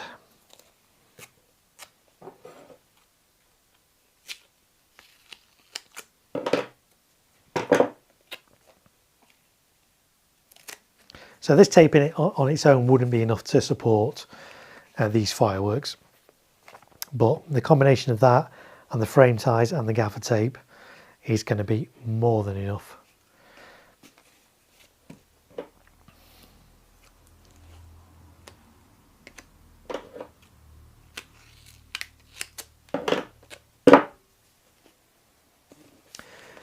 Pyro94 watching from Reading, yes. About 2312 all the way down here. Yeah, I'm in exactly the same time zone as you. Up here in Manchester. Hot glue isn't the right medium anyway. I often use it for craft things. Yeah, I know, but we don't really use it over here in the UK for fireworks. But I see so many American firework videos where people get a big OSB board like this, lay out all their cakes, and hot glue them all down to the board. Why? Why? I guess it's the quick way of doing it. Is it the safest way? I wouldn't like to introduce that amount of heat next to fireworks, and also getting them off at the end. You know, it's sort of. Whereas if you use frame ties, I can reuse these boards again and again, year after year, unscrew the frame ties, put them back in a different formation, and they'd be absolutely fine. So yes, I don't quite get the whole hot glue gun thing, but people do it. So there you go. I'm going to put a little bit of extra on here. It's not quite wide enough, this roughneck, for two of these, the width of two of these, but I can do a little bit extra like that, and a little bit extra like that, and it's just going to help it even more. There we go, like that. Thing is, well, a lot of these have, this has got like a paper bottom. This firework will slide out as well. When it does, the paper bottom is kind of just paper, so I'm really just sticking onto the paper, but it will just stop lateral movement more than anything. It won't stop it tipping, but it will stop lateral movement. Bulletproof Mum, the main support comes from the stake bracket in anyway. Yeah, absolutely, that's right. I'm watching and reading through my notes for my course project. I'm busy. What course do you do? I'm curious. Well, you don't have to say, because I appreciate everyone's watching this, but I'm curious, what course are you doing? If you feel comfortable letting me know, I'd be curious to know. So there's the roughneck fountain. Let's do pom-poms, which is actually pretty much exactly the same diameter as the roughneck one. So I'll do a strip along the middle.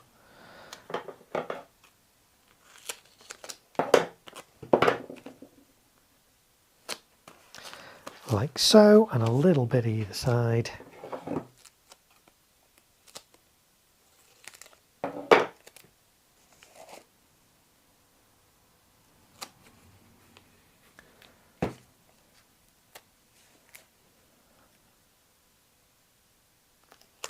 Bulletproof Mum, listening to late fireworks outside. Yes, it's after the 11 o'clock curfew, isn't it? Anything after 11 o'clock tonight is illegal. Live near Solihull. Well, yeah, well, that explains it. No, I'm joking. And the fireworks are really ramping up ahead of Diwali. Yes, on Monday. You've gone for a career change at 43. Early years educator. Wow, aiming for a Senko. Brilliant. Oh, that's great. Wow, what is it? What did he used to do before? Is it much of a career change? I can't remember what it is. You may have told me before. What did he used to do? But that's really admirable. Yeah, working for early years. Brilliant. Well done. I imagine that must be a really rewarding job, working with really young kids. Once they get a bit older, they can be a bit of a nightmare to work with. But early years, I imagine that's a nice age to work with. Right, red blink will do a little bit on the bottom here. Even though, again, we've already seen this fountain's really loose in this tube. So really all I'm doing is sticking this outer tube down.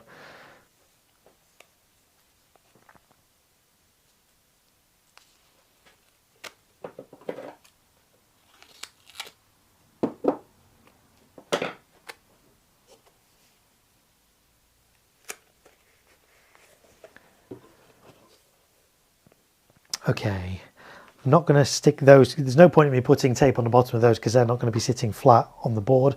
They're going to be at an angle. But I can definitely do some on the little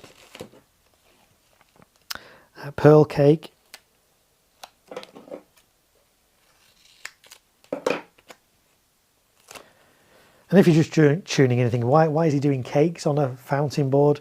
These are only very small cakes. They don't have a particularly great height on them. So that's why I'm raising them up, and they're going to look pretty decent raised up. Why did I go them? Because I was thinking, oh, could I do these fanned as well? No, I'm not going to bother with those. If you do these cakes fanned, you can, but you need to make sure they're very well supported underneath. These are very fragile, these cakes, and if they're not well supported underneath, the tubes can all kind of dislodge and you find the whole thing doesn't fire. So if I was to do those at an angle, and you can, there's no reason you can't, you need to make sure that the whole of that is very well supported underneath. So let's do a little bit down the sides on these.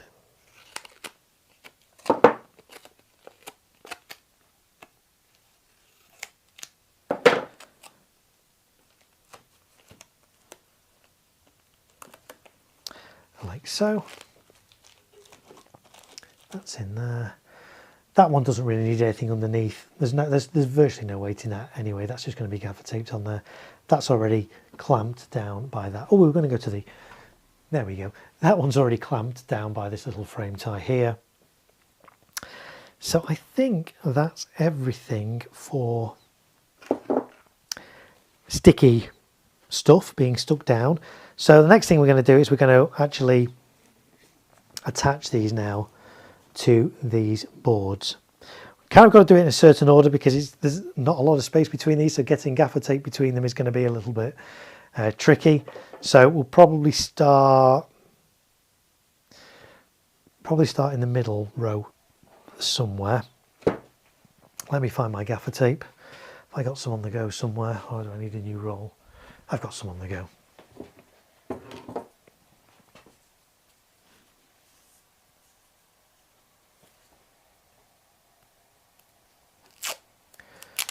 Okay, so I think we'll do the roughneck one first. Oh, before I tape it. Put double-sided tape on and didn't actually take this bit off to actually stick it onto the board.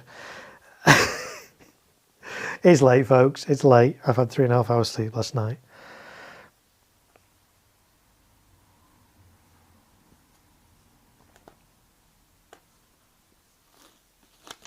And there's a couple of things you should never do when you've had little sleep, and one of them is, I mean, you know, nothing I'm doing here is dangerous. I'm not actually connecting these up right now. I'm just sticking them down to a board. But obviously, when you're doing fireworks, you've got to have your wits about you. So that means, you know, no alcohol, no drugs, obviously, and alert and awake and aware of your surroundings at all times. Okay, so I'm going to stick that on like that. It's pretty good. And then I kind of need to get this in between, which is going to be tricky because that frame ties there. Although I can go around that frame tie as well, it's not going to do any harm, is it?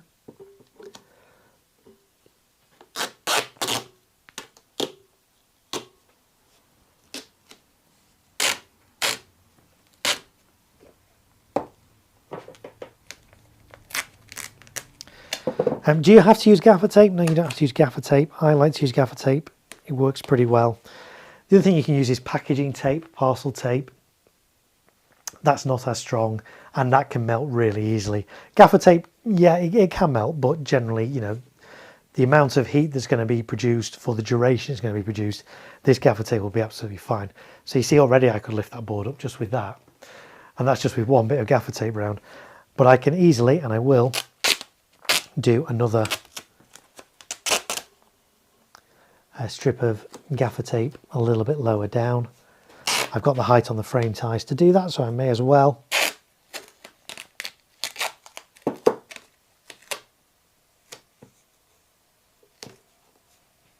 There we go, and that is now, I say I could lift that up, that whole board up, just by that now. That's not going anywhere, there's no way that's going to fall off. So next I probably need to do this one. This is going to be tricky because I'm not going to be able to get around this frame tie now, because I've just reused that frame tie for this one. Okay, let's rethink. So really I can't go around that frame tie. I need to cut that one off. It'll be fine because it's still going around the other frame ties, but I really need to kind of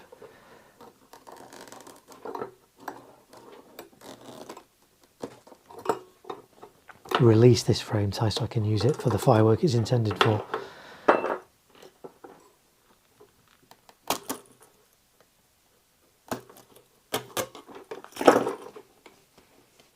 Okay, great. Those bits can come off. That's still secure enough. I might just put this little bit on here. No, I don't think I need to.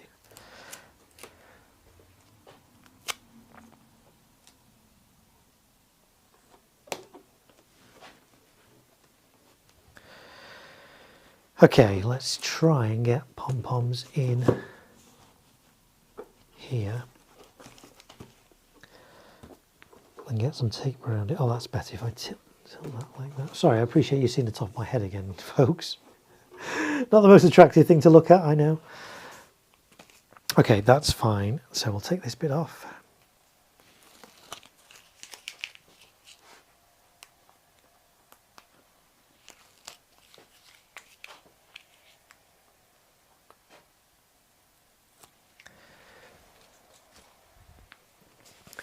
And we'll stick pom-poms in to its little slot there, and then we'll try and get some gaffer tape between them. This is going to be a challenge, folks.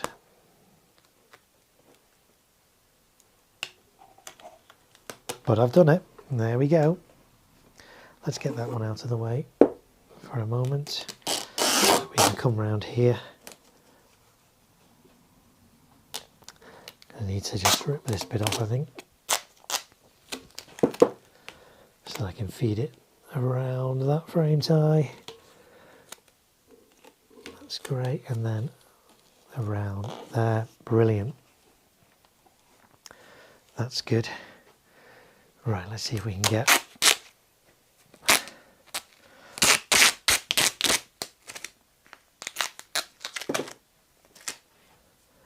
a little bit around here. I mean, what I could actually, the other thing I could do is I could just gaffer tape these two things together, which I'm actually going to do.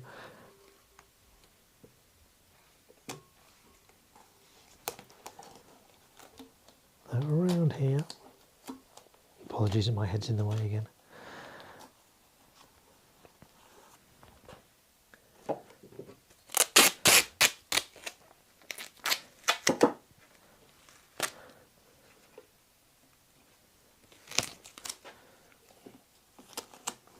There we go. That's great. Those are really solid. They're not going anywhere. Let's get popcorn in next. Where's popcorn? There's popcorn. In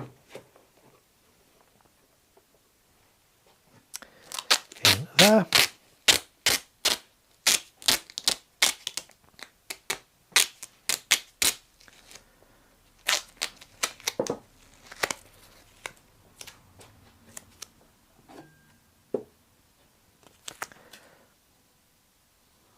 slide this into the gap.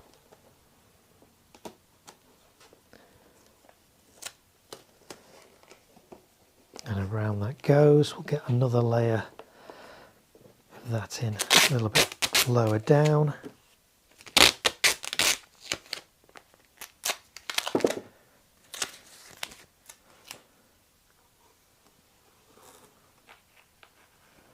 At the bottom like that. Lovely.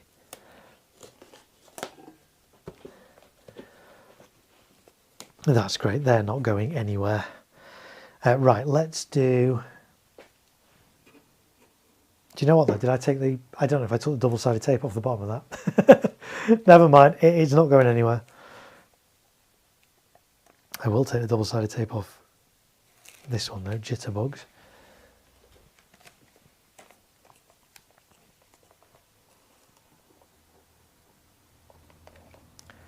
Stick that down there and then get some tape around that.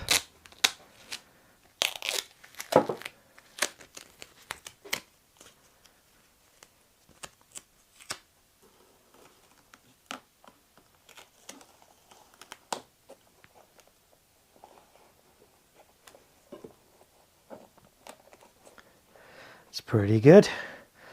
Right, red blink.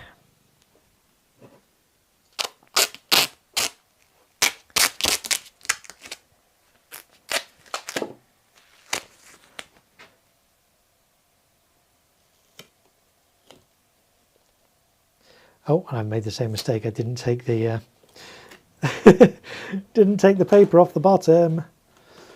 Let's see if I can do it. There we go. There we go.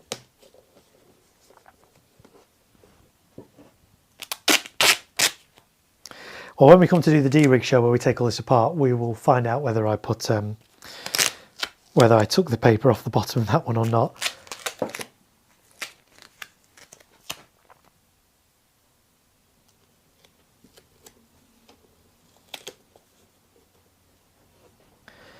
Great, so I might just turn this board around a bit so I'm not kind of leaning all the way over. Let's turn this round.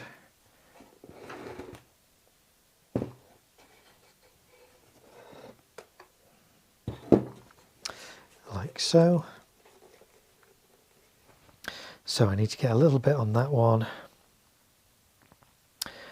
Oh, I need to check. Let me just check because I've got 5 of them. I need to check which colours I've got of those noise barrels because they only come in a pack of 3, and obviously I need 5. So I've got 2 packs. So I need to just check.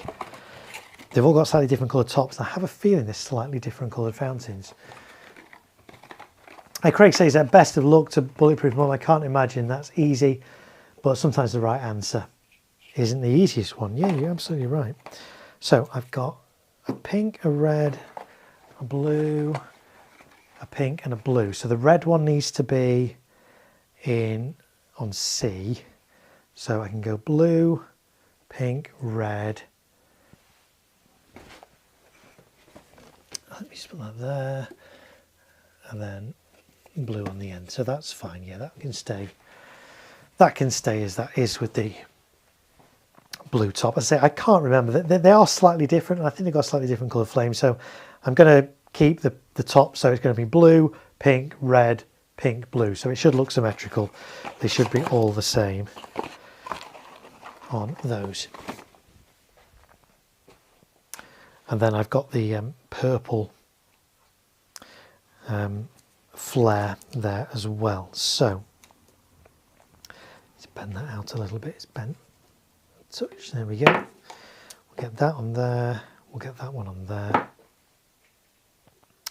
Okay, so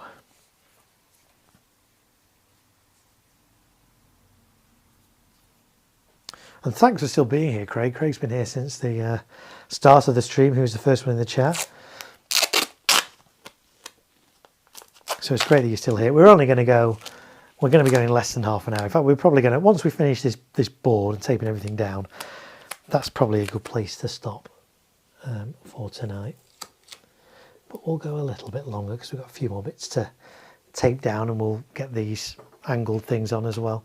That needs tightening up a little bit. There we go. Okay, so that noise barrel's on. We're going to get the flame on. Let's just try and get this. Need to go in a little bit. Yeah, that's good. I really like these little flames. They're really inexpensive. They last 60 seconds. Not a massive flame, but really nice bright colours. And I say a range of 5, which is always looks good along the front of a display. So we'll get this little guy in there.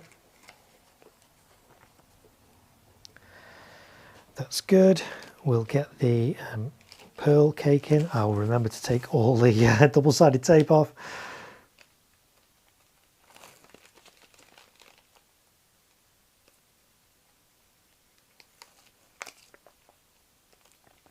And thanks again for the super chats tonight, guys. That was very generous.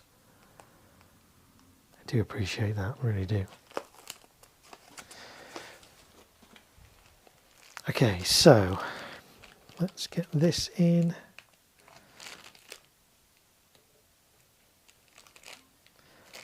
There.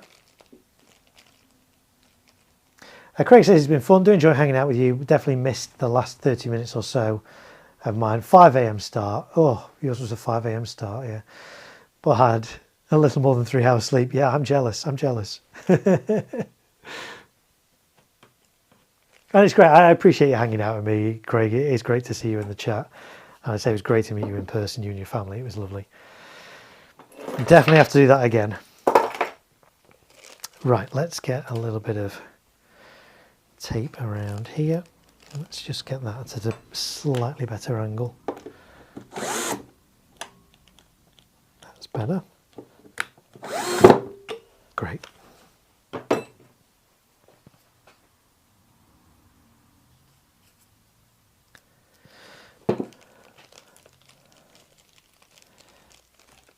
Actually, I'm not going to tape that one in yet, and I'll tell you why. Only because on these ones, the fuse is on the top. This one, yeah, the fuse is on the top, but it also kind of goes down the side and into the cake here. And I want to attach my igniter as close as I can to that rather than the top. So if I gaffer tape over that, that's going to make that difficult. So I've stuck that down. I'm going to not gaffer tape that one just yet. We'll connect igniters. So we're not going to connect igniters tonight, but when I connect igniters, then we'll gaffer tape that up. I think that's going to be best. So we need to get the strobe in, the white strobe flare, which is going to go in like that.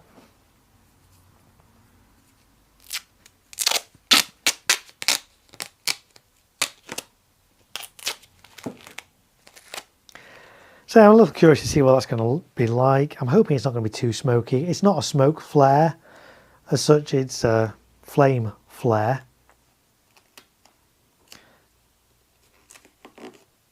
And it's white strobe, so we should have a little bit of a strobe to it, which should be quite nice. How similar it will be to the little Yorgi strobes you can get, I don't know. I think they've got, what's the NEC of those? 14 grams maybe? What was the NEC of these? I don't know, I've taped it up now. Let's have a look on this one. The NEC of these, 39.5 grams. So yeah, quite a bit more in those than the little white strobes from Yorgi. So we'll see. I'm hoping they're going to be all right. I mean, those little strobes from Yorgi have like a duration of like a minute. So for something so small, they're great.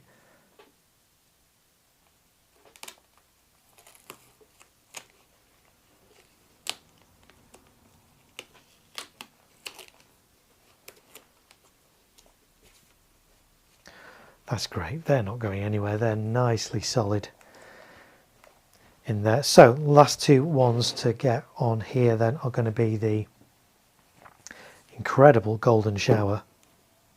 What I might do, I might put an extra screw in. Like I say, I usually just put one screw in on these frame ties. It's usually enough.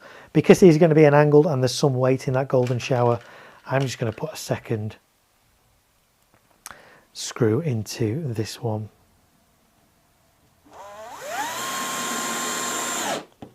Like that. The other one will be fine because there's not a lot of weight in that at all. In fact, whilst I've got the wife's kitchen scales here, let's just see how much weight is in this little, I say little, it's quite tall, this little candle, isn't it? What was the NEC? Remind myself. 40 grams. And the weight is 315. So yeah, there's a bit of weight in that. But nowhere near the golden shower weight. So, as I say, for this one, because this is, you know, over half a kilogram, there is some weight. I'm not just going to gaffer tape that. Gaffer tape on its own would hold that, but I'm actually going to cable tie that one and gaffer tape it. So, need to find some cable ties, which are off camera, but they are still here somewhere. Just need to find a good kind of length. They might be too long. They might be too let's have a look. I have various different size cable ties. I'm not precious about whether they're white or black. At the end of the day, it's going to be dark. People aren't going to see, are they? What colour your cable ties are. Oh yeah, these ones are going to be, they're going to be fine. So these ones, what's the length of these? 300 mil, these ones. And I think that's going to be absolutely fine for this one. So put that one there, and we'll get a good number of cable ties around. This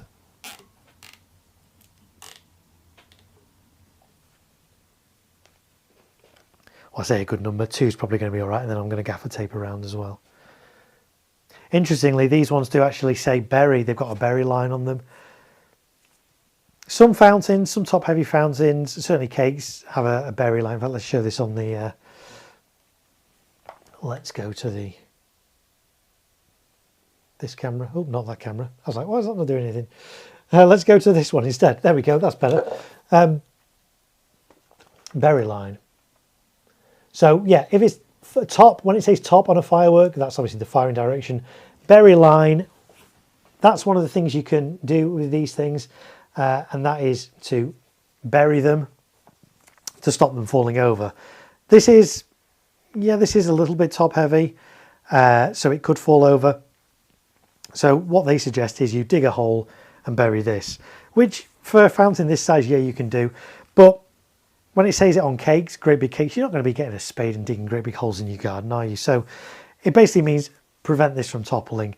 That's the way I'm doing it on here, by using cable ties and these frame ties, and then gaffer tape as well. And there's, you know, that's not going to fall off with these.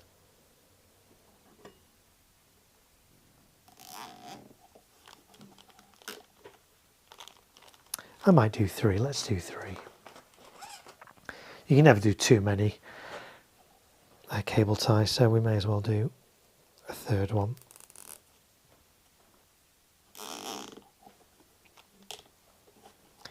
We pull those nice and tight. Remember, if this was a candle, don't pull them too tight because you can choke. The shot's coming out and the whole thing can explode. This, because this is a fountain, it's going to be fine. So 3 of those in. I'm just going to trim those down, and then I'm going to put some gaffer tape around them.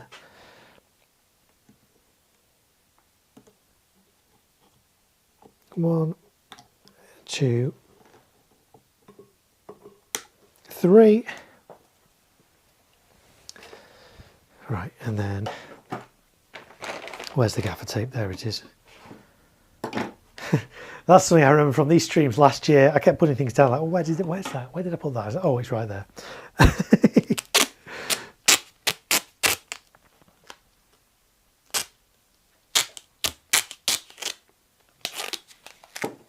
So I'm doing this over the cable ties as well. So cable ties are great for holding things in place, but it could still move up and down through those cable ties. So putting gaffer tape over the cable ties you know, makes that an impossibility really.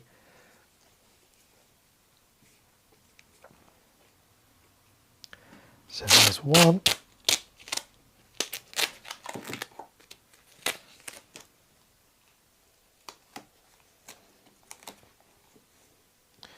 Two.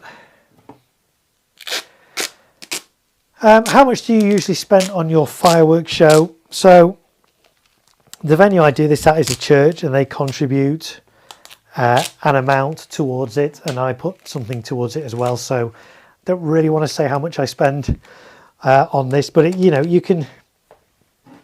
We talked about some of the individual prices on some of these things, so you can kind of see that I am working to a budget. So let's just say it's 3 figures, not 4 figures, for this particular display. It is only well, I say it's a small display. It's only f2, but you know, you can go crazy on displays and fireworks and spend absolute fortunes. But this one is within 3 figures. Let's say that, and I put something towards it. So the church where I do it, they contribute towards it. They pay some of the cost towards the fireworks, and I, you know, add quite a bit to it. So there we go. Less than 600. You're probably north of that. You could put on a firework show for less than 600. It's very difficult for me to say how much I spend on it, all primarily because obviously fireworks, we talked about RRP a little bit earlier on. Fireworks have an RRP which is kind of overinflated. Then fireworks have prices that are available for, you know, everyday people to buy. Because I work in the industry, I do this professionally, I do actually have access to some fireworks at close to wholesale price, which is, you know, even less than consumer. So the value of this is not what I've paid for. I've paid less than the value of the fireworks, but it's really difficult for me to put a price on it because, as I say, I have access to fireworks at you know, better than most people have, which I'm very fortunate about. I don't really brag about it and stuff, but it's very difficult for me to put a price on this. I do know how much I've spent on this, and I do know the value of it, and obviously those are 2 different things. The value of this display is 4 figures, but I've only paid 3 figures, and I think we'll kind of leave that. If you paid 620 on a display, yeah, you could get a good display for 620. It depends on the size of your display. Depends whether you're doing category F2 or F3. Everything here is limited to F2, so it's technically garden fireworks. So F2 stuff mainly is cheaper than F3 stuff as a general guide, but that's not always the case. You can get some very expensive F2 stuff and some cheap F3 stuff, but if you limit yourself to F2, you know, you can kind of control the budget that way as well. So I'm doing it as a celebration. Yeah, great. Okay, so golden shower is very firmly attached on there now. Last one to do is the Alleluia one, which we're now doing at an angle. I'm just going to turn this board round just so I can access a little bit better, because we're going to do this on here, and that's going to be on there. There's not a lot of weight in it. I don't think I really need to cable tie that one. I'm going to be happy just gaffering that on like that. So let's do that. Let's just check that looks, yeah, it looks about right. Again, I'm not bothered about the angles being perfect. When I do this professionally, and I crew on big pyro musicals, you know, competitions and things, where you've got maybe 11 firing sights, 9 or 11 across the front, and you're doing really angled stuff, and you want it to be precise because it's a competition, yeah, we will get the angles precise. But for something like this, I just want, you know, close approximation really on those angles.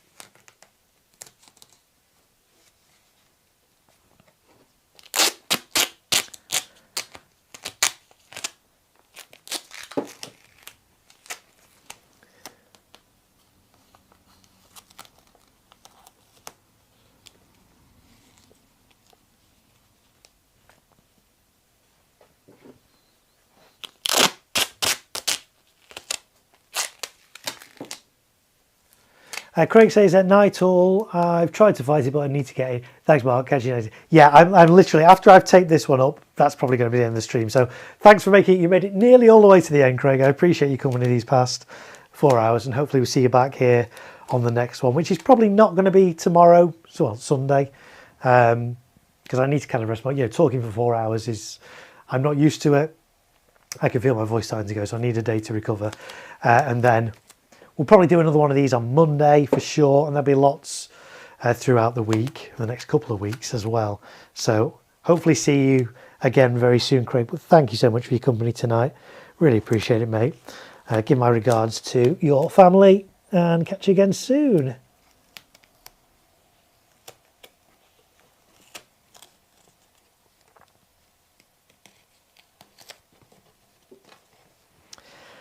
I might add some extra support in for this. I'm not massively... I mean, there's not a lot of weight in here for sure, so it's not going to be a big issue. But I might put something... What am I going to put in extra to support this?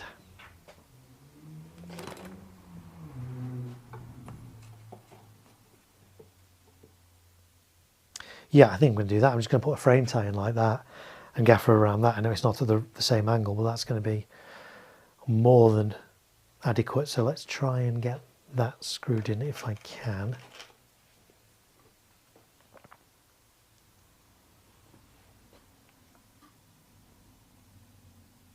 It's a little bit tricky getting between the fireworks.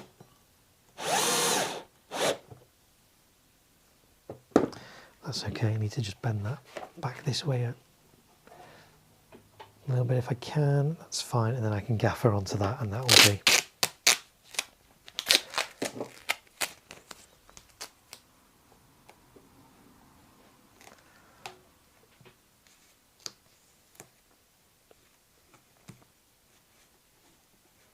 Oh, that's great. That's really solid now. Yep, I'm happy with that. Great, so that's my first fountain board kind of secured down. The next step would be to connect all the igniters up, connect them into the rail at the back. If you didn't see that, if you weren't here earlier, on the back of this board, it's the same as the back of these boards. This is my FireTech rail. This connects to my electronic firing system. 16 channels, 16 queues. So I can connect up to 16 individual different things into these. Then I just connect a single network cable to that, and that goes into my firing system. So it means I can kind of compose my fountain tables off site now, take them onto site on the day, literally set up the speaker stand, put them on the speaker stand, connect up a cable, test it all works, and then they're good to go. So that saves me so much time when it comes to the actual event day itself. So that's why I do it. So on the next stream, we'll be doing some more of these. Yeah, is that going to get boring? I don't know. Hopefully not. Doesn't for me. Hopefully it won't for you. We'll do some more. We might connect up some igniters and things like that.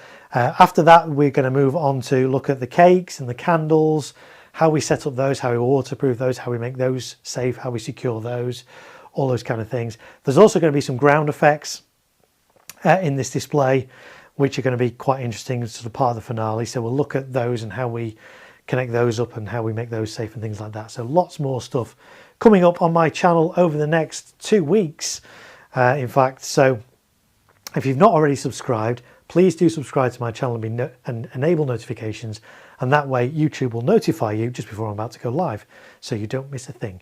And if you have missed any of this stream, do go back and rewind it and watch it and do all that good stuff. If you're watching this on the replay and you still made it all the way through to the end for nearly 4 hours, well done. I hope this has been nice background for you. Do leave me a comment in the comments below. Let me know you watched. And I do read all the comments, and I try to reply to as many of them as I possibly can. And there we go. So thanks to as well for the 2 people that gave super chats earlier. Let me see if I can pull those up again. It was Bulletproof Mum with 1 and Charlie 808, I believe. No, it doesn't tell me, but thank you so much to the 2 of you for super chatting. Those of you who haven't super chatted, it's fine, you don't have to. These streams are free. I do them because I love it, and I know you guys love it too. If you do want to support my channel, it's not expected, it's always appreciated. Anything I do get goes straight back into making this channel even better. If you've been watching my channel for a while, you've seen I've kind of upgraded my tech and got multi-cameras and lights and all kinds of stuff, microphones and radio mics and all those sort of things. So, you know, I'm committed to this channel, and if you like that and you want to give back to the channel, one way you can do that is through PayPal. It's paypal.com/thegreatmarko. The link's in the description. Or the other way is by clicking the little dollar sign you'll find at the bottom of the chat, and you can super chat and give that way. But I say it's not expected, but it's always appreciated. And thank you so much to the two of you that did that during this stream. Thank you so much. It's really appreciated. So as my voice is starting to go and we approach midnight, oh, there I have seen it has come up now. So Bulletproof Mum and Charlie 808, I did get that right. Thank you both so much for your very kind super chats. But as we close to approaching the midnight hour, my voice is starting to go. I really need some sleep. I've got to be up that early in the morning with my daughter. Well, I don't have to be, but she will get me up really early in the morning. So I will be up early in the morning. So we'll do some more of this probably Monday. There might be some tomorrow. You never know. And that's why you should subscribe and enable notifications, and you will be notified if I do go live. But certainly on Monday, there'll be more of the same. So I hope you can join me then. Until then, enjoy the rest of your Saturday or Sunday, if it's Sunday where you are now. And yeah, we'll see you again soon. Thanks for your company this evening. I appreciate it, and take care. And then on my amazing little vision mixer, we can do a little cool thing where we fade to black like this.